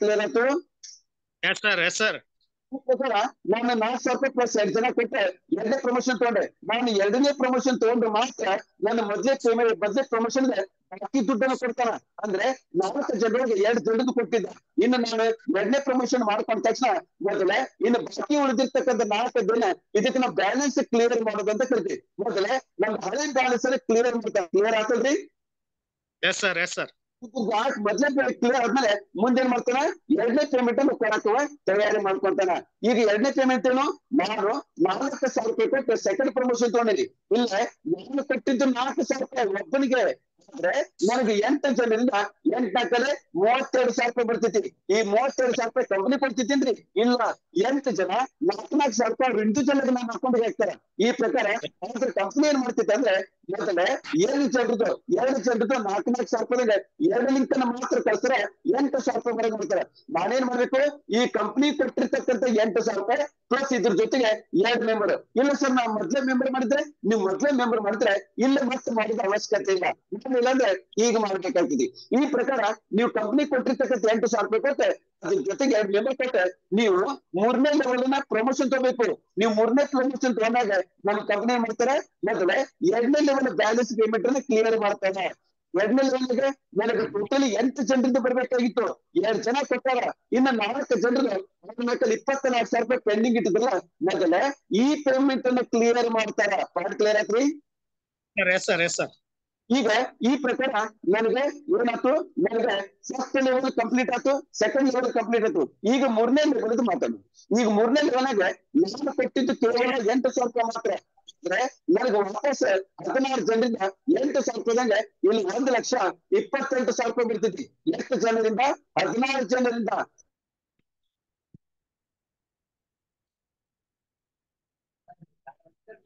ಹದಿನಾರು ಜನರಿಂದ ಸರ್. 16 ಜನ, ಹೌದು ಕರೆಕ್ಟ್. ಈಗ 16 ಹೋದ್ರೆ ನಮ್ಗೆ 20 ಜನ ಕೊಡ್ತಾರ. ಇನ್ನು 13 ಜನರ ಪೇಮೆಂಟ್ ಅನ್ನ ಪೆಂಡಿಂಗ್ ಇಡ್ತಾರ. ಎಲ್ಲಿವರೆಗೆ ಪೆಂಡಿಂಗ್ ಇರ್ತಾರ? ಈ ಕಂಪನಿ ಕೊಟ್ಟಿರ್ತಕ್ಕಂಥ 24,000 ರೂಪಾಯಿಗಳಿಗೆ ನಾನು 16,000 ರೂಪಾಯಿ ಪ್ಲಸ್ 2 ಜನ ಮೆಂಬರ್ ಕೊಟ್ಟೆ 4ನೇ ಪ್ರಮೋಷನ್ ತಗೊಂತೀನಲ್ಲ, ಇಲ್ಲಿ ಮಟ್ಟ ಒಂದು ಸರಿ 4ನೇ ಪ್ರಮೋಷನ್ ತಗೊಂಡ್ಮೇಲೆ ನಮ್ದೇನ್ ಮಾಡ್ತಾನೆ, ಲೈನ್ ಕ್ಲಿಯರ್ ಮಾಡ್ತಾನೆ. ಕ್ಲಿಯರ್ ಮಾಡಿ ಮುಂದೆ ಬಾಕಿ ಇರ್ತಕ್ಕಂಥ 13 ಜನ ಇಂಟು 2,000 ರೂಪಾಯಿ 1,04,000 ರೂಪಾಯಿ ಮೊದಲಿದ್ದು ಬ್ಯಾಲೆನ್ಸ್ ಪೇಮೆಂಟ್ ಅನ್ನ ಕ್ಲಿಯರ್ ಮಾಡ್ತಾನೆ. ಕ್ಲಿಯರ್ ಆಯ್ತ್ರಿ? ಬ್ಯಾಲೆನ್ಸ್ ಪೇಮೆಂಟ್ ಕ್ಲಿಯರ್ ಮಾಡ್ತಾನೆ. ಅದ್ರ ಜೊತೆಗೆ ಮತ್ತೆ ನಮ್ದು 4ನೇದಕ್ಕೆ ಕ್ಲಿಯರ್ ಆಗ್ತಾನೆ. ಕ್ಲಿಯರ್ ಆಯ್ತ್ರಿ? ಇಲ್ಲಿ ಮಟ್ಟ ಶಂಕರ್ 1ನೇ ಪೇಮೆಂಟ್, 2ನೇ ಪೇಮೆಂಟ್, 3 ಪೇಮೆಂಟ್ ನ ಕರೆಕ್ಟ್ ಆಗಿ ತಗೊಂಡೆ. ಇನ್ನು ಮುಂದಿರೋದು 4ನೇ ಪೇಮೆಂಟ್. ಈಗ 4ನೇ ಪ್ರಮೋಷನ್ ತಗೋಬೇಕಾದ್ರೆ ನಾ ಏನ್ ಮಾಡೀನಿ, ನಾನು 16,000 ರೂಪಾಯಿ ಕೊಟ್ಟೇನಿ. ಹೌದಲ್ರಿ?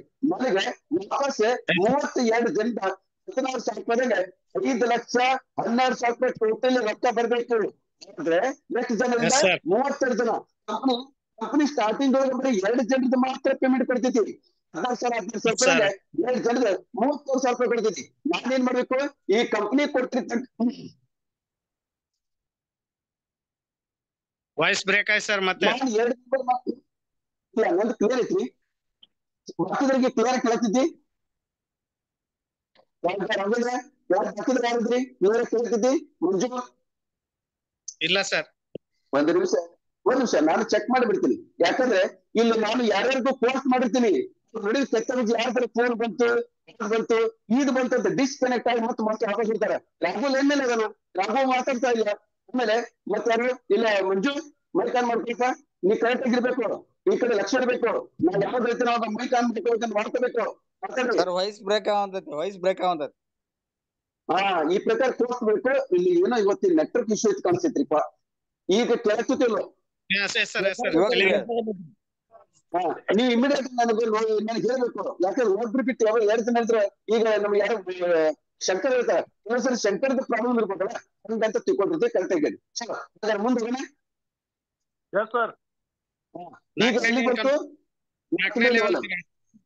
ಈಗ 4ನೇ ಲೆವೆಲ್ಗೆ ಬರೀ 2 ಜನರಿಗೆ ಪೇಮೆಂಟ್ ಕೊಡ್ತಾರೆ. ಎಷ್ಟು? 32,000 ರೂಪಾಯಿ. ಸಾರಿ, 16 32,000 ರೂಪಾಯಿ ಕೊಡ್ತಾರೆ. ನಾನೇನ್ ಮಾಡ್ಬೇಕು, ಈ ಕಂಪನಿ ಕೊಟ್ಟಿರ್ತಕ್ಕಂಥ 32,000 ರೂಪಾಯಿ ಅದ್ರ ಜೊತೆಗೆ 2 ಜನ ಮೆಂಬರ್ ಸೇರಿಸಿ ಅದನ್ನ ಕೊಟ್ಟೆ ನಾನು 5ನೇ ಲೆವೆಲ್ ಪ್ರಮೋಷನ್ ತಗೋಬೇಕಾಗ್ತಿದ್ವಿ. ನಾನು 5ನೇ ಲೆವೆಲ್ ಪ್ರಮೋಷನ್ ತಗೊಂಡಾಗ ಮತ್ತೆ 4ನೇ ಲೆವೆಲ್ ಬ್ಯಾಲೆನ್ಸ್ ಪೇಮೆಂಟ್ ಇತ್ತಲ್ಲ ಅದನ್ನ ಕ್ಲಿಯರ್ ಮಾಡ್ತಾರೆ. 4ನೇ ಲೆವೆಲ್ ಏನಿತ್ತು, ನನಗೆ ಬರೀ 2 ಜನರಿಗೆ ಕೊಟ್ಟ. ಇನ್ನು ನನಗೆ 16,000 ರೂಪಾಯಿ 30 ಜನರಿಗೆ 4,80,000 ರೂಪಾಯಿ ಮೊದಲೇ ನನ್ನ ಬ್ಯಾಲೆನ್ಸ್ ಪೇಮೆಂಟ್ ಕ್ಲಿಯರ್ ಮಾಡ್ತಾರ. ಜೊತೆಗೆ ಮತ್ತೀಗ ನಾನು 5ನೇ ಪ್ರಮೋಷನ್ ತಗೊಂಡಿಲ್ಲ ಅದ್ರದ್ದು ಸ್ಟಾರ್ಟ್ ಮಾಡ್ತಾರ. ಈಗ ನಾನು 5ನೇ ಪ್ರಮೋಷನ್ ಒಳಗ ಶಂಕರ ನಾನು ಕೊಟ್ಟಿದ್ದಷ್ಟು 32,000 ರೂಪಾಯಿ.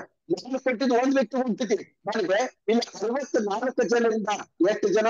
64 ಜನರಿಂದ 32,000 ರೂಪಾಯಿಗೆ ನನಗೆ ಟೋಟಲಿ 20,48,000 ರೂಪಾಯಿ ಬರ್ತೈತಿ. ಎಷ್ಟು ಜನ? 64 ಜನ. ಆದ್ರೆ ಕಂಪನಿ 64 ಜನಕ್ಕೆ 64 ಜನರದ್ದು ಕೊಡಂಗಿಲ್ಲ. ಕೇವಲ 2 ಜನದ ನಮಗೆ ಸಾರಿ 2 ಜನದ 32,000 ರೂಪಾಯಿ 64,000 ರೂಪಾಯಿ ಮಾತ್ರ ಕೊಡ್ತಾರೆ. ಇನ್ನು ಬಾಕಿದ್ರು 62 ಜನದ ಪೇಮೆಂಟ್ ಅನ್ನ ಪೆಂಡಿಂಗ್ ಇರ್ತಾರ. ಎಲ್ಲಿ ಮಟ್ಟ ಪೆಂಡಿಂಗ್ ಇರ್ತಾರ? ಇದೇ 64,000 ರೂಪಾಯಿ ಪ್ಲಸ್ 2 ಜನ ಮೆಂಬರ್ ಸೇರಿಸಿ ನಾನು 6ನೇ ಪ್ರಮೋಷನ್ ಮಾಡ್ಕೋಬೇಕು. ನಾನು 6ನೇ ಪ್ರಮೋಷನ್ ಮಾಡ್ಕೊಂಡ್ಮೇಲೆ ಮೊದಲ ನನ್ನ 5ನೇ ಪೇಮೆಂಟ್ ಅನ್ನ ಬ್ಯಾಲೆನ್ಸ್ ಅನ್ನ ಕ್ಲಿಯರ್ ಮಾಡ್ತಾರ. 5ನೇದ್ರಾಗ ಏನಾಗಿತ್ತು? ನನ್ನ ಬ್ಯಾಲೆನ್ಸ್ ಎಷ್ಟೈತಿ? 62 ಜನರದ್ದು 32,000 ರೂಪಾಯಿ ಒಟ್ಟು ನನಗೆ 19,80,00,000 ರೂಪಾಯಿ ಮೊದಲ ಇದನ್ನ ಕ್ಲಿಯರ್ ಮಾಡ್ತಾರ. ಪಾಯಿಂಟ್ ಕ್ಲಿಯರ್ ಆಯ್ತ್ರಿ? S sir, yes sir, yes sir. ಈ ಪ್ರಕಾರ ಈಗ ನಾನು 5 ಪ್ರಮೋಷನ್ ರೊಕ್ಕ ತಗೊಂಡಿ ನಾನು ಕಂಪ್ಲೀಟ್ ಆಯ್ತು. ಇಲ್ಲಿ ಬಾಕಿ ಉಳಿದಿರೋದು ಕೇವಲ 1%. ಈಗ ಇಲ್ಲಿ ನಾನು 64,000 ರೂಪಾಯಿ ನಾನು ಕೊಟ್ಟಿದ್ದು ಒಂದ್ ವ್ಯಕ್ತಿಗೆ ಹೋಗ್ತಿದ್ದಿ. ಆದ್ರೆ ನನಗೆ ವಾಪಸ್ 128 ಜನರಿಂದ 81,92,000 ರೂಪಾಯಿ ವಾಪಸ್ ಬರ್ತೈತಿ. ಆದ್ರೆ ಇಲ್ಲಿ 128 ಲಾಸ್ಟ್ ಲೆವೆಲ್. ಈಗ ಕಾಮನ್ ಆಗಿ ಲಾಸ್ಟ್ ಲೆವೆಲ್ ಆಗ ಯಾವ ಕಂಪ್ನಿನೂ ಕಂಡೀಷನ್ ಹಾಕಂಗಿಲ್ಲ. ಆದ್ರೆ ನಮ್ಮ ಕಂಪನಿ ಇಲ್ಲಿನೂ ಕಂಡೀಷನ್ ಹಾಕ್ಯಾರ. ಇಲ್ಲಿ ಕಂಡೀಷನ್ ಹಾಕ್ಯಾರ, ನಿಮಗೆ 128 ಜನರಿಗೆ ಕೇವಲ 2 ಜನರದ್ದು ಮಾತ್ರ ಕೊಡ್ತೀನಿ. ಇನ್ನು ಬಾಕಿ 126 ಜನರದ್ದು ಟೋಟಲಿ 80,64,000 ರೂಪಾಯಿ ಪೆಂಡಿಂಗ್ ಇರ್ತಾರ. ಯಾವ ದಿನ ಕೊಡಂಗಿಲ್ಲ. ಯಾಕೆ? ಎಲ್ಲಿವರೆಗೆ ಪೆಂಡಿಂಗ್ ಇರ್ತಾರ? ಎಲ್ಲಿವರೆಗೆ ಪೆಂಡಿಂಗ್ ಇರ್ತಾರ ಅಂದ್ರೆ ನಿಮಗೆ 64,000 ರೂಪಾಯಿಗೆ 2 ಜನ ನಾನು 1,22,000 ರೂಪಾಯಿ ಕೊಟ್ಟಿನಿ. ನೀವೇನ್ ಮಾಡ್ಬೇಕು?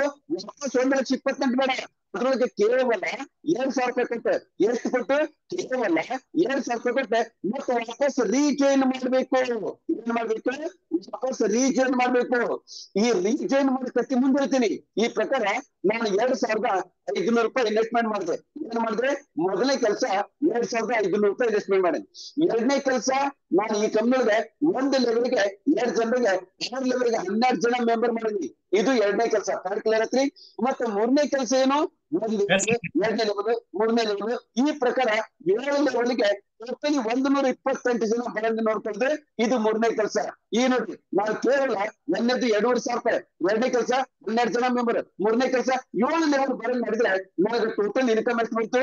1,20,20,000 ರೂಪಾಯಿ. ಇದು ಫಸ್ಟ್ ಟೈಮ್ ಬಂತು. ಫಸ್ಟ್ ಟೈಮ್ ಅಲ್ಲಿ ತೊಗೊಳ್ಳಿ. ಆಮೇಲೆ ಈಗ ನಾನು ಮತ್ತೆ 2,000 ರೂಪಾಯಿ ಕೊಟ್ಟು ಮತ್ತೆ ವಾಪಸ್ ಏನಲ್ಲ ಇದ್ರ ಕತ್ತೀನು ಇದ್ರ ಕತ್ತಿ ಮತ್ತೆ 1ನೇ ಲೆವೆಲ್, 2ನೇ ಲೆವೆಲ್, 3ನೇ ಲೆವೆಲ್, 4ನೇ ಲೆವೆಲ್, 5ನೇ ಲೆವೆಲ್, 6 ಲೆವೆಲ್ ಕಂಪ್ಲೀಟ್ ಮಾಡಿದ್ರೆ ಮತ್ತೆ 1,20,20,000 ರೂಪಾಯಿ ತಗೊಳ್ಳೋದು. ಡಿಫರೆನ್ಸ್ ಏನಪ್ಪಾ ಅಂದ್ರೆ ಫಸ್ಟ್ ಟೈಮ್ ಯಾವಾಗ ನಾನು ಫಸ್ಟ್ ಟೈಮ್ ಲೆವೆಲ್ ಕಂಪ್ಲೀಟ್ ಮಾಡ್ಬೇಕಾದ್ರೆ 12 ಜನ ಮೆಂಬರ್ ಮಾಡಿದೀನಿ. ಆದ್ರೆ ಸೆಕೆಂಡ್ ಟೈಮ್ ನಾನು 6 ಲೆವೆಲ್ ಕಂಪ್ಲೀಟ್ ಮಾಡ್ಬೇಕಾದ್ರೆ ಮತ್ತೆ 12 ಜನ ಮೆಂಬರ್ ಮಾಡೋದು ಅವಶ್ಯಕತೆ ಇಲ್ಲ. ಇನ್ನು ಮುಂದೆ ನಾವು ಯಾವುದೇ ತರದ ಮೆಂಬರ್ ಮಾಡ್ಬೇಕಾಗಿಲ್ಲ. ಯಾಕೆ ಮಾಡ್ಬೇಕಾಗಿಲ್ಲ? ನೋಡೋದಿಲ್ಲ, ಕಾರಣ ನೋಡೋದಿಲ್ಲ, ಕರೆಕ್ಟ್ ಆಗಿ ನೋಡ್ಕೊಳ್ಳೋದು. ಯಾಕೆ ಮಾಡ್ಬೇಕಾಗಿಲ್ಲ ಅಂದ್ರೆ ನಾನೇನು 12 ಜನ ಮೆಂಬರ್ ಮಾಡಿಲ್ಲ. ಈಗ ನೋಡ್ರಿ, ನಾನು ಮೆಂಬರ್ ಆಗಿ 6 ಲೆವೆಲ್ ಕಂಪ್ಲೀಟ್ ಮಾಡಿ ನಾನು ಏನು ಮತ್ತೆ ಸರ್ ವಾಯ್ಸ್ ಬ್ರೇಕ್ ಆಗ್ತಾ ಇದೆ. ಏನ್ ಮಾಡಿದ್ರಿಪ್ಪ ನಾನು? ಸರ್ ಹಂಗೇನಿಲ್ಲ, ನಮ್ ಕೇಳ್ಸಾಕತೈತಿ ಸರ್. ಹಾ ಚಲೋ ಬಿಡ್ರಿ, ನೀವು ಒಬ್ರು ಕಿಮ್ಮಿ ಕೇಳಿದ್ರಿ ಸರ್, ಮಂಜು ಕೇಳಿದ್ರೆ ನಡೀತಿ. ಇಲ್ಲ ಏನ್ ತೊಂದ್ರೆ ಇಲ್ಲ. ಈಗ ಒಂದೊಂದು ಕರೆಕ್ಟ್ ಕೇಳ್ತೀರಿ ನೋಡಿ. ನಾನ್ ಮಾಡ್ತೀನಿ, ನಾನು 6 ಲೆವೆಲ್ ಕಂಪ್ಲೀಟ್ ಮಾಡಿ ನಾನು ಮುಂದೆ ಹೋಗ್ತೀನಿ. ನಾನು ಕೆಳಗಡೆ ಮಂಜು 6 ಲೆವೆಲ್ ಕಂಪ್ಲೀಟ್ ಮಾಡಿ ಮತ್ತೆ ಅವ್ನ ರಿಟ್ಯೂಟ್ ಮಾಡಿದ. ಅಂದ್ರೆ ಮಂಜುನಾಥ ಕಂಪ್ಲೀಟ್ ಮಾಡಿ ಅವ್ರಿಗೆ ಬಿಡ್ತಾರೆ, ಪ್ರಶಾಂತ್ ಕಂಪ್ಲೀಟ್ ಮಾಡ್ತಾರೆ. ಈ ಪ್ರಕಾರ ನಾನು ಕೆಳಗೆ 12 ಜನ, ಒಂದು 4 ಜನ ಹಿಂದೆ ಮುಂದೆ ಆಗ್ಬೇಕು. ಪ್ರತಿ ಒಂದು ವ್ಯಕ್ತಿನ ಏನ್ ಮಾಡ್ತಾರೆ? ರೀಜನ್ ಆಗ್ತಾರೆ. ಆ ರೀಜನ್ ಆಗಿದ್ದು ನನಗೆ ಕೆಳಗೆ ಎಲ್ಲ Manjunatha. Yes sir, yes sir. ಹಿಂಗಾಗಿ ಮತ್ತೆ ನಾವು ವಾಪಸ್ ಮುಖದ ಅವಶ್ಯಕತೆ ಇಲ್ಲ. ಈ ಪ್ರಕಾರ ನಾನು ಒಂದೇ ಒಂದು ಸರಿ ಮೆಂಬರ್ ಮಾಡಿ ನಾನು ರಿಪೀಟೆಡ್ಲಿ ಅಂದ್ರೆ ಈಗ ನೋಡ್ರಿ, ಒಂದು ರೌಂಡ್ ಹೊಡೆದ್ರೆ 1,09,20,000 ರೂಪಾಯಿ ಹೊಡೆದ್ರಿ. 1,09,20,000 ರೂಪಾಯಿ ನಾನು ಒಂದು ಸರಿನಲ್ಲಿ ತಗೊಳ್ರಿ, 10 ಸರಿನಲ್ಲಿ ತಗೊಳ್ರಿ, 100 ಸರಿನಲ್ಲಿ ತಗೊಳ್ರಿ, 1000 ಸರಿ ತಗೊಳ್ರಿ, ನಿಮ್ ಇಷ್ಟ. ಆದ್ರೆ ನನ್ನ ಮತ್ತೊಂದು ಪ್ರಶ್ನೆ ಯಾರು ಕೇಳ್ತಾರ? ನಮ್ಮ ಪ್ರಶಾಂತ್ ಅವ್ರು ಕೇಳ್ತಾರ. ಸರ್ ಈಗ ಹೇಳ್ರಿ, ನಮ್ಮ ಪ್ರಶಾಂತ್ ಏನ್ ಪ್ರಶ್ನೆ ಕೇಳ್ತಾರೆ ಗೊತ್ತಿದ್ದೀನಿ ಶಂಕರ್ ಸರ್, ನೀವು ನಾವು ಎಷ್ಟು ಈಜಾಗಿ ಹೇಳ್ತಿರಲ್ರಿ? 1 ಸರಿನಾರು ತಗೊಳ್ರಿ, 10 ಸರಿ ತಗೊಳ್ರಿ, 100 ಸರಿ ತಗೊಳ್ರಿ, 1000 ಸರಿ ತಗೊಳ್ತಿಡ್ರಿ. 1000 ಸರಿ ತಗೊಳ್ ಮತ್ತೆ ಕಂಪ್ನಿ ಇರ್ತೈತೆ ಅಂತ ಏನ್ ಗ್ಯಾರಂಟಿ ಸರ್? ಈಗ ನಾನು ಅಂತ ಪ್ರಶ್ನೆ ಕೇಳಂತ ವ್ಯಕ್ತಿಗಳಿಗೆ ಒಂದು ಪ್ರಶ್ನೆ ನಾನೇ ಕೇಳ್ತೀನಿ. ನಮ್ಮ ಯಾಮೆ ಕಂಪನಿ ಕಳೆದ 70 ವರ್ಷದಿಂದ ನಡೆದೈತಿ. ಕಂಪನಿ ಕಳೆದ 42 ವರ್ಷದಿಂದ ನಡೆದೈತಿ. ಆಮೇಲೆ ಮೋದಿಕರ್ ಕಂಪನಿ ಕಳೆದ 33 ವರ್ಷದಿಂದ ನಡೆದೈತಿ. ಹರ್ಸಿನ್ ಕಂಪನಿ ಕಳೆದ 28 ವರ್ಷದಿಂದ ನಡೆದೈತಿ. ಸ್ವದೇಶಿ ಕಂಪನಿ ಕಳೆದ 25 ವರ್ಷದಿಂದ ನಡೆದೈತಿ. ಅದೇ ಪ್ರಕಾರ ಇತ್ತೀಚೆಗೆ ವೇಸ್ಟೇಜ್ ಅನ್ನೋ ಕಂಪನಿ ಹೇಳಿದ್ರೆ 18 ವರ್ಷದಿಂದ ನಡೆದೈತಿ. ನಾಳೆ ನಮ್ಮ ಕಂಪನಿ ಅದಕ್ಕಿಂತ ಯಾವುದೇ ರೂಪದೊಳಗೆ ಕಡಿಮೆ ಇಲ್ಲ. ನಾಳೆ ನಮ್ಮ ಕಂಪನಿ 18 ವರ್ಷ ನಡೀಲಿ, 25 ವರ್ಷ ನಡೀಲಿ, 28 ವರ್ಷ ನಡೀಲಿ. ನಾಳೆ ಅಕಸ್ಮಾತ್ ಯಾವುದೇ ಕಂಪನಿಗೆ 70 ವರ್ಷ ನಡೆದ್ರೆ ನೀವು 100 ಅಲ್ಲ, 1000 ಅಲ್ಲ, 10,000 ಬೇಕಾದ್ರೆ ರಿಪೀಟ್ ಆಗಿ ಇನ್ಕಮ್ ಅನ್ನ ತಗೋಬಹುದು. ಯಾಕಂದ್ರೆ ಉದಾಹರಣೆಗೆ ಬೇಕಾದಷ್ಟು ಇಂಡಿಯಾದಂತೆ ಓಡ್ದವ್ರು ಇಡೀ ಇಂಡಿಯಾದೊಳಗಲ್ಲ, ಇಡೀ ವಿಶ್ವದ ಐತಿ. ಎಷ್ಟು ಅಂತೀರಿ ನೋಡ್ತೀರಿ? S sir. Yes sir, yes sir, ಈ ಪ್ರಕಾರ Yes, sir, yes, sir. ನಾವು ರಿಪೀಟ್ ಆಗಿ ಇನ್ಕಮ್ ಅನ್ನ ತಗೋಬಹುದು. ಇದು ನಮ್ದು ಮೊದಲು. ಇದಕ್ಕೆ ನಾವು ಈಗ ಫಸ್ಟ್ ಏನ್ ಮಾಡ್ಲಿ, ಇದಕ್ಕೈತಲ್ಲ ಇದಕ್ಕೆ ಈಗ ನಾನು ಈ ಪ್ರಕಾರ ಒಂದ್ರದ್ದು ನಾನು 1,80,00,000 ತಗೊಂಡೆ. ಇಲ್ಲ ನಮ್ ಈ ಪ್ರಕಾರ ನಮ್ಮ ಕಂಪನಿಯೊಳಗೆ ಯಾವುದೇ ವ್ಯಕ್ತಿ ಜಾಯ್ನ್ ಆದ್ರೆ ಆ ವ್ಯಕ್ತಿಗೆ ನಮ್ಮ ಕಂಪನಿಯೊಳಗೆ ಒಂದಲ್ಲ, ಎರಡಲ್ಲ, 3 ತರದ ಇನ್ಕಮ್ ಸಿಗ್ತಾವ. 3 ತರದ ಇನ್ಕಮ್. ಮೊದಲದ್ದು ಡೈರೆಕ್ಟ್ ಇನ್ಕಮ್ ಐತಿ. ಏನ್ ಡೈರೆಕ್ಟ್ ಇನ್ಕಮ್ ಅಂದ್ರೆ ಮೊದಲು ನಾ 2 ಜನ ಮೆಂಬರ್ ಮಾಡ್ತೀನಿ. ಅದಕ್ಕೆ ಒಂದು ವ್ಯಕ್ತಿಗೆ 400 ರೂಪಾಯಿದಂಗೆ 800 ರೂಪಾಯಿ ಸಿಗ್ತೈತಿ. ಆಮೇಲೆ ಬಾಕಿ 10 ಜನ ಮೆಂಬರ್ ಮಾಡ್ತೀನಿ. 10 ಜನರಿಗೆ ಒಂದು ಮೆಂಬರ್ಗೆ 2,400 ರೂಪಾಯಿದಾಗ ಇಲ್ಲಿ ನನಗೆ 24,000 ರೂಪಾಯಿ ಸಿಗ್ತೈತಿ. ಈಗ ನೋಡ್ರಿ, ಇಲ್ಲಿ 800 ರೂಪಾಯಿ, ಇಲ್ಲಿ 24,000 ಎಲ್ಲ ಸೇರಿದ್ರೆ ನನಗೆ 24,800 ರೂಪಾಯಿ ಇನ್ಕಮ್ ಏನಾಗ್ತದ. ಇದಕ್ಕೆ ನಾವು ಡೈರೆಕ್ಟ್ ಇನ್ಕಮ್ ಅಂತ ಕರಿತೀವಿ. ಇದನ್ನ ಮೊದಲೇ ಕೇಳಿದ್ವಿ. ಯಾಕೆ ಕೇಳಿದ್ರೆ ಇದು 24,000 ರೂಪಾಯಿ ಜೀವನದೊಳಗೆ ಒಂದೇ ಒಂದ್ಸರಿ ಬರ್ತೈತಿ. ಅದಕ್ಕೆ ಕೇಳಿದ್ರೆ ಅಂದ್ರೆ ಲೆವೆಲ್ ಇನ್ಕಮ್ ಏನಿತ್ತಲ್ಲ, ಇದು 1,09,20,000 ರೂಪಾಯಿ ಏನಿತ್ತಲ್ಲ, ಇದನ್ನ ನಾನು ಜೀವನ ಪರ್ಯಂತ ನಿರಂತರವಾಗಿ ನಾನೇ ಕಳೆದಿದ್ರೆ ನಾನು ಆದ್ಮೇಲೆ ನನ್ನ ಹೆಂಡತಿ ಆದ್ಮೇಲೆ ನನ್ನ ಮಕ್ಕಳಾದ್ಮೇಲೆ ನನ್ನ ಮೊಮ್ಮಕ್ಕಳ ಮಟ್ಟ ತಗೋದು. ಯಾಕಂದ್ರೆ ಕಳೆದ 70 ವರ್ಷದಿಂದ ಫ್ಯಾಮಿಲಿ ಕಂಪನಿಯೊಳಗೆ ಮಾಡಿದ್ದು ಕಚ್ಚಿ ನಾವು. ಅದಕ್ಕೆ ಇದ್ರ ಜೊತೆಗೆ ಮೂರನೇದು ಗ್ಲೋಬಲ್ ಆಟೋಪೂಲ್ ಅಂತ ಐತಿ. ಈಗ ನಾ 2 ಇನ್ಕಮ್ ಅಂತ ಹೇಳಿದೆ. ಇನ್ನು ಮೂರನೇದು ಗ್ಲೋಬಲ್ ಆಟೋಪೂಲ್ ಬಗ್ಗೆ ಹೇಳ್ಬೇಕು. ಹೌದಲ್ಲ? ಈಗ ನನಗೆ ಹೇಳ್ರಿ, ಗ್ಲೋಬಲ್ ಆಟೋಪೂಲ್ ಅಂದ್ರೆ ಏನು ಮತ್ತೆ ಯಾರು ಇಲ್ಲಿಗೆ ಬರ್ತಾರೆ? ಈಗ ನೋಡ್ರಿ, ಗ್ಲೋಬಲ್ ಆಟೋಪೂಲ್ಗೆ ಯಾರು ಎಂಟ್ರಿ ಬಿಡ್ತಾರೆ? ಈ ಗ್ಲೋಬಲ್ ಆಟೋಪೂಲ್ ನೊಳಗೆ ಯಾರು ಎಂಟ್ರಿ ಬಿಡ್ತಾರೆ ಅಂದ್ರೆ ಈಗ ಪ್ಲಾನ್ ಬಿ ದೊಳಗೆ ಫಸ್ಟ್ ಲೆವೆಲ್, 2ನೇ ಲೆವೆಲ್, 3ನೇ ಲೆವೆಲ್, 4ನೇ ಲೆವೆಲ್, 5ನೇ ಲೆವೆಲ್ ಕಂಪ್ಲೀಟ್ ಮಾಡ್ತಾರ. 5ನೇ ಲೆವೆಲ್ನಾಗ 2 ಜನರದು 32,000 ರೂಪಾಯಿಗೆ 64,000 ರೂಪಾಯಿ ಬರ್ತೈತಿ. ಈ 64,000 ರೂಪಾಯಿನ 64,000 ರೂಪಾಯಿ ಪ್ಲಸ್ 2 ಜನ ಮೆಂಬರ್ ಸೇರಿಸಿ ನಾನು ಎಷ್ಟು ದಿನ 6ನೇ ಲೆವೆಲ್ ಅಪ್ಗ್ರೇಡ್ ಮಾಡ್ಕೊಂತೀನಲ್ಲ, ಮತ್ತೊಂದ್ಸರಿ ಹೇಳ್ತೀನಿ, ಯಾವ ದಿನ 64,000 ರೂಪಾಯಿ ಕೊಟ್ರೆ 6ನೇ ಲೆವೆಲ್ ಅಪ್ಗ್ರೇಡ್ ಮಾಡ್ಕೊಂತೀನಿ, ಆಟೋಮೆಟಿಕ್ ಆಗಿ ನನ್ನ ಐಡಿ ಇಲ್ಲಿ ಗ್ಲೋಬಲ್ ಆಟೋಪೂಲಿಗೆ ಬಂದು ಸೆಟಲ್ ಆಗ್ತೈತಿ. ಏನಾಗ್ತೈತಿ? ಇಲ್ಲಿ ಗ್ಲೋಬಲ್ ಆಟೋಪೂಲಿಗೆ ಬಂದ್ರೆ ಈಗ ನಾನು ಅಂತ ತಿಳ್ಕೊಳ್ರಿ, ನಾನು ಬಂದ್ ಕೊಡ್ತೆ ಇಲ್ಲೇ ಗ್ಲೋಬಲ್ ಆಟೋಪೂಲ್ದೊಳಗೆ ಏನಾಗ್ತೈತಿ ಅಂದ್ರೆ ಇಲ್ಲಿ ನಮ್ಮ ಬಿಸ್ನೆಸ್ ಇಲ್ಲಿ 90 ದೇಶದೊಳಗೆ ನಡೆದೈತಿ. ಎಷ್ಟು ದೇಶದೊಳಗೆ ಶಂಕರ? 90 ದೇಶ ಸರ್. ಈ 90 ದೇಶದೊಳಗೆ ಇಲ್ಲ ಭೇದ ಭಾವ ಇಲ್ಲ. ನಮ್ಮ ಟೀಮು, ನಿಮ್ಮ ಟೀಮು, ನಮ್ಮ ದೇಶ, ನಿಮ್ಮ ದೇಶ ಸಂಬಂಧ ಇಲ್ಲ. ಏನಾಗ್ತಿದೆ ಅಂದ್ರೆ ಮೊದಲು ನಾನು ಅದನ್ನು ತಿಳ್ಕೊಳ್ರಿ. ಉದಾಹರಣೆಗೆ ನಾನು 7 ಗಂಟೆ 50 ಈಗ 7 ಗಂಟೆ ಟೈಮ್ ಎಷ್ಟಾಯ್ತು? 7 ಗಂಟೆ 56 ನಿಮಿಷ ಆಯ್ತು. ನಾನು 7 ಗಂಟೆ 56 ನಿಮಿಷಕ್ಕೆ ನಾನು ಬಂದು ಕುಂತೇನೆ ತಿಳ್ಕೊಳ್ರಿ. ಮುಂದೆ 7 ಗಂಟೆ 57 ನಿಮಿಷಕ್ಕೆ ಅಮೆರಿಕದ ಒಬ್ಬನೇ ಅವ್ರ ಮೇಲೆ ಬರ್ತಾನ. ಮತ್ತೆ 7 ಗಂಟೆ 52 ನಿಮಿಷಕ್ಕೆ ಮತ್ತೊಬ್ಬ ನೋಡಿದ್ರೆ ಇಲ್ಲಿ ಬರ್ತಾನ. ಆಮೇಲೆ 7 ಗಂಟೆ ಮತ್ತೆ 59 ನಿಮಿಷಕ್ಕೆ ಮತ್ತೊಬ್ಬ ಅವನು ಬಂದ ಅಂತಿಕೊಡ್ರಿ ಇಲ್ಲಿ ಬರ್ತಾರೆ. ಈ ಪ್ರಕಾರ ನಾನು ಬಂದ ಮೇಲೆ ಇಡೀ 90 ದೇಶದೊಳಗೆ ಯಾರೇ 64,000 ರೂಪಾಯಿ ಕೊಟ್ಟೆ 6ನೇ ಲೆವೆಲ್ ಅಪ್ಗ್ರೇಡ್ ಮಾಡ್ಕೊಳ್ಳಿ, ಆಟೋಮೆಟಿಕ್ ಆಗಿ ನಾನು ಕೆಳಗಡೆ ಬರ್ಕೊಂಡು ಹೋಗ್ತಾರ. ಕ್ಲಿಯರ್ ಆಯ್ತ್ರಿ? S sir, yes sir. ಇದರಿಂದ ನನಗೇನ್ ಬೆನಿಫಿಟ್ ಅಂದ್ರೆ ಇಲ್ಲೇ ನನ್ನ ಕಡೆ ಇನ್ನು ನಾನು ಮೆಂಬರ್ ಮಾಡ್ಬೇಕಾಗಿಲ್ಲ. ಇಲ್ಲಿ ನಾವು ಕ್ವಾಲಿಫೈ ಆದ್ಮೇಲೆ ಬರೀ ನಾನು ಅಪ್ಗ್ರೇಡ್ ಮಾಡ್ಕೊಳ್ಳೋದು ಅಷ್ಟೇ ನನ್ನ ಕೆಲಸ. ಇಲ್ಲಿ ನೋಡ್ರಿ, ಇಲ್ಲಿ ಅಪ್ಗ್ರೇಡ್ ಅಂದ್ರೆ ನಾನು ಮೊದಲು ಬಂದು ಕುಂತ ತಗೊಳ್ಳಿ, ನಾನು 2,000 ರೂಪಾಯಿ ಕೊಟ್ಟೆ ಅಪ್ಗ್ರೇಡ್ ಮಾಡ್ಕೋಬೇಕು. ನಾನು 2,000 ರೂಪಾಯಿ ಕೊಟ್ಟು ಅಪ್ಗ್ರೇಡ್ ಮಾಡ್ಕೊಂಡ್ರೆ ನನಗೆ ವಾಪಸ್ ನನ್ನ ಕೆಳಗಡೆ 2 ಜನ ಇರ್ತಲ್ಲ, ಅವರಿಂದ ನನಗೆ 2ರಿಂದ 4,000 ರೂಪಾಯಿ ಬರ್ತೈತಿ. ನಾನೇನ್ ಮಾಡ್ತೀನಿ, ಇದೇ 4,000 ರೂಪಾಯಿಗಳಿಗೆ ನಾನು 4,000 ರೂಪಾಯಿ ವಾಪಸ್ ಕೊಟ್ಟೆ 2ನೇ ಲೆವೆಲ್ ಪ್ರಮೋಷನ್ ತಗೋತೀನಿ. 2ನೇ ಲೆವೆಲ್ ಪ್ರಮೋಷನ್ ತಗೊಂಡಾಗ ನನಗೆ 4 ಜನರಿಂದ 4,000 ರೂಪಾಯಿದಾಗ 16,000 ರೂಪಾಯಿ ಬರ್ತೈತಿ. ಆಮೇಲೆ ನಾನು ಮಾಡ್ತೀನಿ, ಇದೇ 16,000 ರೂಪಾಯಿಗಳಿಗೆ ನಾನು 8,000 ರೂಪಾಯಿ ಕೊಟ್ಟೆ 3ನೇ ಲೆವೆಲ್ ಅಪ್ಗ್ರೇಡ್ ಮಾಡ್ಕೊಂತೀನಿ. ಸರಿ ಸರ್, 1 ನಿಮಿಷ ನಿಂದ್ರಿ. ನೀವು ಹಿಂದಿನ ಇದನ್ನ ಆಡಿದ್ರಲ್ಲ, ಹಿಂದಿನ 2,000 ರೂಪಾಯಿ 4,000 ರೂಪಾಯಿ 8,000 ರೂಪಾಯಿ ಅಂತ ಆಡಿದ್ರಿ, ಮತ್ತೆ ಅದ್ರಾಗ ವಾಪಸ್ ಹೋಗ್ತಿಲ್ಲ. ಸ್ವಾಮಿಗಳೇ, ಪ್ರಶಾಂತ್ ಅವರೇ, ನಾನು ಅದ್ರಾಗ ಆಡಕ್ತಿಲ್ಲ. ಮೊದಲು ಯಾವಾಗ ಆಡಿದ್ದೆ? 2,000 ರೂಪಾಯಿ ಜೊತೆಗೆ 2 ಮೆಂಬರ್, 4,000 ರೂಪಾಯಿ ಜೊತೆಗೆ 2 ಮೆಂಬರ್, 8,000 ರೂಪಾಯಿ ಜೊತೆಗೆ 2 ಮೆಂಬರ್, 16,000 ಜೊತೆಗೆ 2 ಮೆಂಬರ್. ಈ ರಾಗ ಆಡಿದ್ದೆ. ಆದ್ರೆ ಈ ಸರಿ ಬರೇ ಅಪ್ಗ್ರೇಡ್ ಮಾಡ್ಕೊಳ್ರಿ, ಮೆಂಬರ್ ಮಾಡ್ಬೇಕಾಗಿಲ್ಲ. ನಾವು ರಾಗ ಬದಲಿ ಮಾಡಿದ್ವಿ, ಕನ್ಫ್ಯೂಷನ್ ಮಾಡ್ಕೊಳಕ್ ಹೋಗ್ಬಿಡ್ರಿ. ಈ ಪ್ರಕಾರ ನಾನಿಲ್ಲ 8,000 ರೂಪಾಯಿ ಕೊಟ್ಟೆ ನಾನು 3ನೇ ಲೆವೆಲ್ ಅಪ್ಗ್ರೇಡ್ ಮಾಡ್ಕೊತೀನಿ. ನಾನು ಏನು ಕೆಲಸ ಮಾಡ್ಲಾರ್ದೆ ನನಗೆ 8,000 ರೂಪಾಯಿ 8 ಜನರಿಂದ 64,000 ರೂಪಾಯಿ ಬರ್ತೈತಿ. ನಾನ್ ಮಾಡ್ತೀನಿ ಇದ 64,000 ರೂಪಾಯಿ ಮುಂದೆ 16,000 ರೂಪಾಯಿ ಕೊಟ್ಟೆ 4ನೇ ಲೆವೆಲ್ ಪ್ರಮೋಷನ್ ತಗೋತೀನಿ. ಮುಂದೆ ನನಗೆ 16,000 ರೂಪಾಯಿ ಮತ್ತೆ 16 ಜನರಿಂದ 2,56,000 ಬರ್ತೈತಿ. ಈ 2,56,000 ರೂಪಾಯಿ ನಾನು ಏನ್ ಮಾಡ್ತೀನಿ, ಮುಂದೆ 32,000 ರೂಪಾಯಿ ಕೊಟ್ಟೆ 5ನೇ ಲೆವೆಲ್ ಅಪ್ಗ್ರೇಡ್ ಮಾಡ್ಕೊತೀನಿ. ನನಗೆ 32,000 ರೂಪಾಯಿ ಕೊಟ್ಟಾಗ 32,000 ರೂಪಾಯಿ 32ರಿಂದ 10,24,000 ಬರ್ತೈತಿ. ಈ 10,24,000 ರೂಪಾಯಿ ಬಂದಾಗ ನಾನ್ ಮಾಡ್ತೀನಿ ಇದೇ ರೊಕ್ಕದೊಳಗೆ 64,000 ರೂಪಾಯಿ ಕೊಟ್ಟು 10ನೇ ಲೆವೆಲ್ ಅಪ್ಗ್ರೇಡ್ ಮಾಡ್ಕೊಡ್ತೀನಿ, ಮೆಂಬರ್ ಮಾಡಿಲ್ಲ. ಮೇಲೆ ನನಗೆ ಗ್ಲೋಬಲ್ ಇಡೀ 90 ದೇಶದೊಳಗಿಂದ ನನಗೆ 64 ಜನರಿಂದ 64,000 ರೂಪಾಯಿದಂಗೆ 40,96,000 ರೂಪಾಯಿ. ಈ ಪ್ರಕಾರ ನಾನು ಗ್ಲೋಬಲ್ ಅಷ್ಟೊಕ್ಕೂ ಬಂದಾಗ ಇಲ್ಲಿನ ಸಹಿತ 54,60,000 ರೂಪಾಯಿ ನಾವು ನಾನ್ ವರ್ಕಿಂಗ್, ಇದನ್ನ ನಾವು ನಾನ್ ವರ್ಕಿಂಗ್ ಇನ್ಕಮ್. ಈ ಪ್ರಕಾರ ನಮ್ಮ ಕಂಪನಿಯೊಳಗೆ 2,500 ರೂಪಾಯಿ ಇನ್ವೆಸ್ಟ್ಮೆಂಟ್ ಮಾಡಿ ವಾಪಸ್ ಬಂದು ಜಾಯ್ನ್ ಆಗಿರ್ತಕ್ಕಂಥ ವ್ಯಕ್ತಿ. ಮೊದಲನೇದು ಇಲ್ಲಿ ಕ್ಲಿಯರ್ ಆಗಿರ್ತೀನಿ, ತಿಳ್ಕೊಂಡ್ಬಿಡ್ರಿ. ನಾವು ಈ ಕಂಪನಿಗೆ 2,500 ರೂಪಾಯಿ ಇನ್ವೆಸ್ಟ್ಮೆಂಟ್ ಮಾಡಾಕ್ತಿವಿ. ಇದ್ರ ಜೊತೆಗೆ ನಾವು ಜೂನ್ ಒಳಗೆ ಕೇವಲ 12 ಮೆಂಬರ್ ಮಾಡ್ತೀವಿ. ಈ 2,500 12 ಜನ ಮೆಂಬರ್ ಮಾಡ್ತೀನಿ ಅಂತಂದ್ರೆ ಮೊದಲದು ವರ್ಕಿಂಗ್ ಇನ್ಕಮ್ 1,09,20,000 ರೂಪಾಯಿ, ನಾನ್ ವರ್ಕಿಂಗ್ ಇನ್ಕಮ್ 54,60,000 ರೂಪಾಯಿ. ಎರಡು ಸೇರಿದ್ರೆ 1,63,80,000 ರೂಪಾಯಿ. ಸೈಕಲ್ ಅಂದ್ರೆ ಏನ್ರಿ ಅರ್ಥ? ಇಲ್ಲ ಇನ್ನೊಂದು 4 ದಿನ ಹೋದ್ರೆ ಬೆಳಗಾಗಿದ್ದಾಗ ಏನೈತಿ ಇರಾನಿಯನ್ ಜಾತ್ರೆ ಬರ್ತೈತೆ ಅದಲ್ರಿ. ಇರಾನಿಯನ್ ಜಾತ್ರೆ ಒಳಗೆ ಏನಾಗ್ತದೆ ಸರ್, ಒಂದು ದೊಡ್ಡದೊಂದು ತಗೊಂತದ್ದು ಮಷಿನ್ ಬರ್ತೈತೆ ನೋಡ್ರಿ.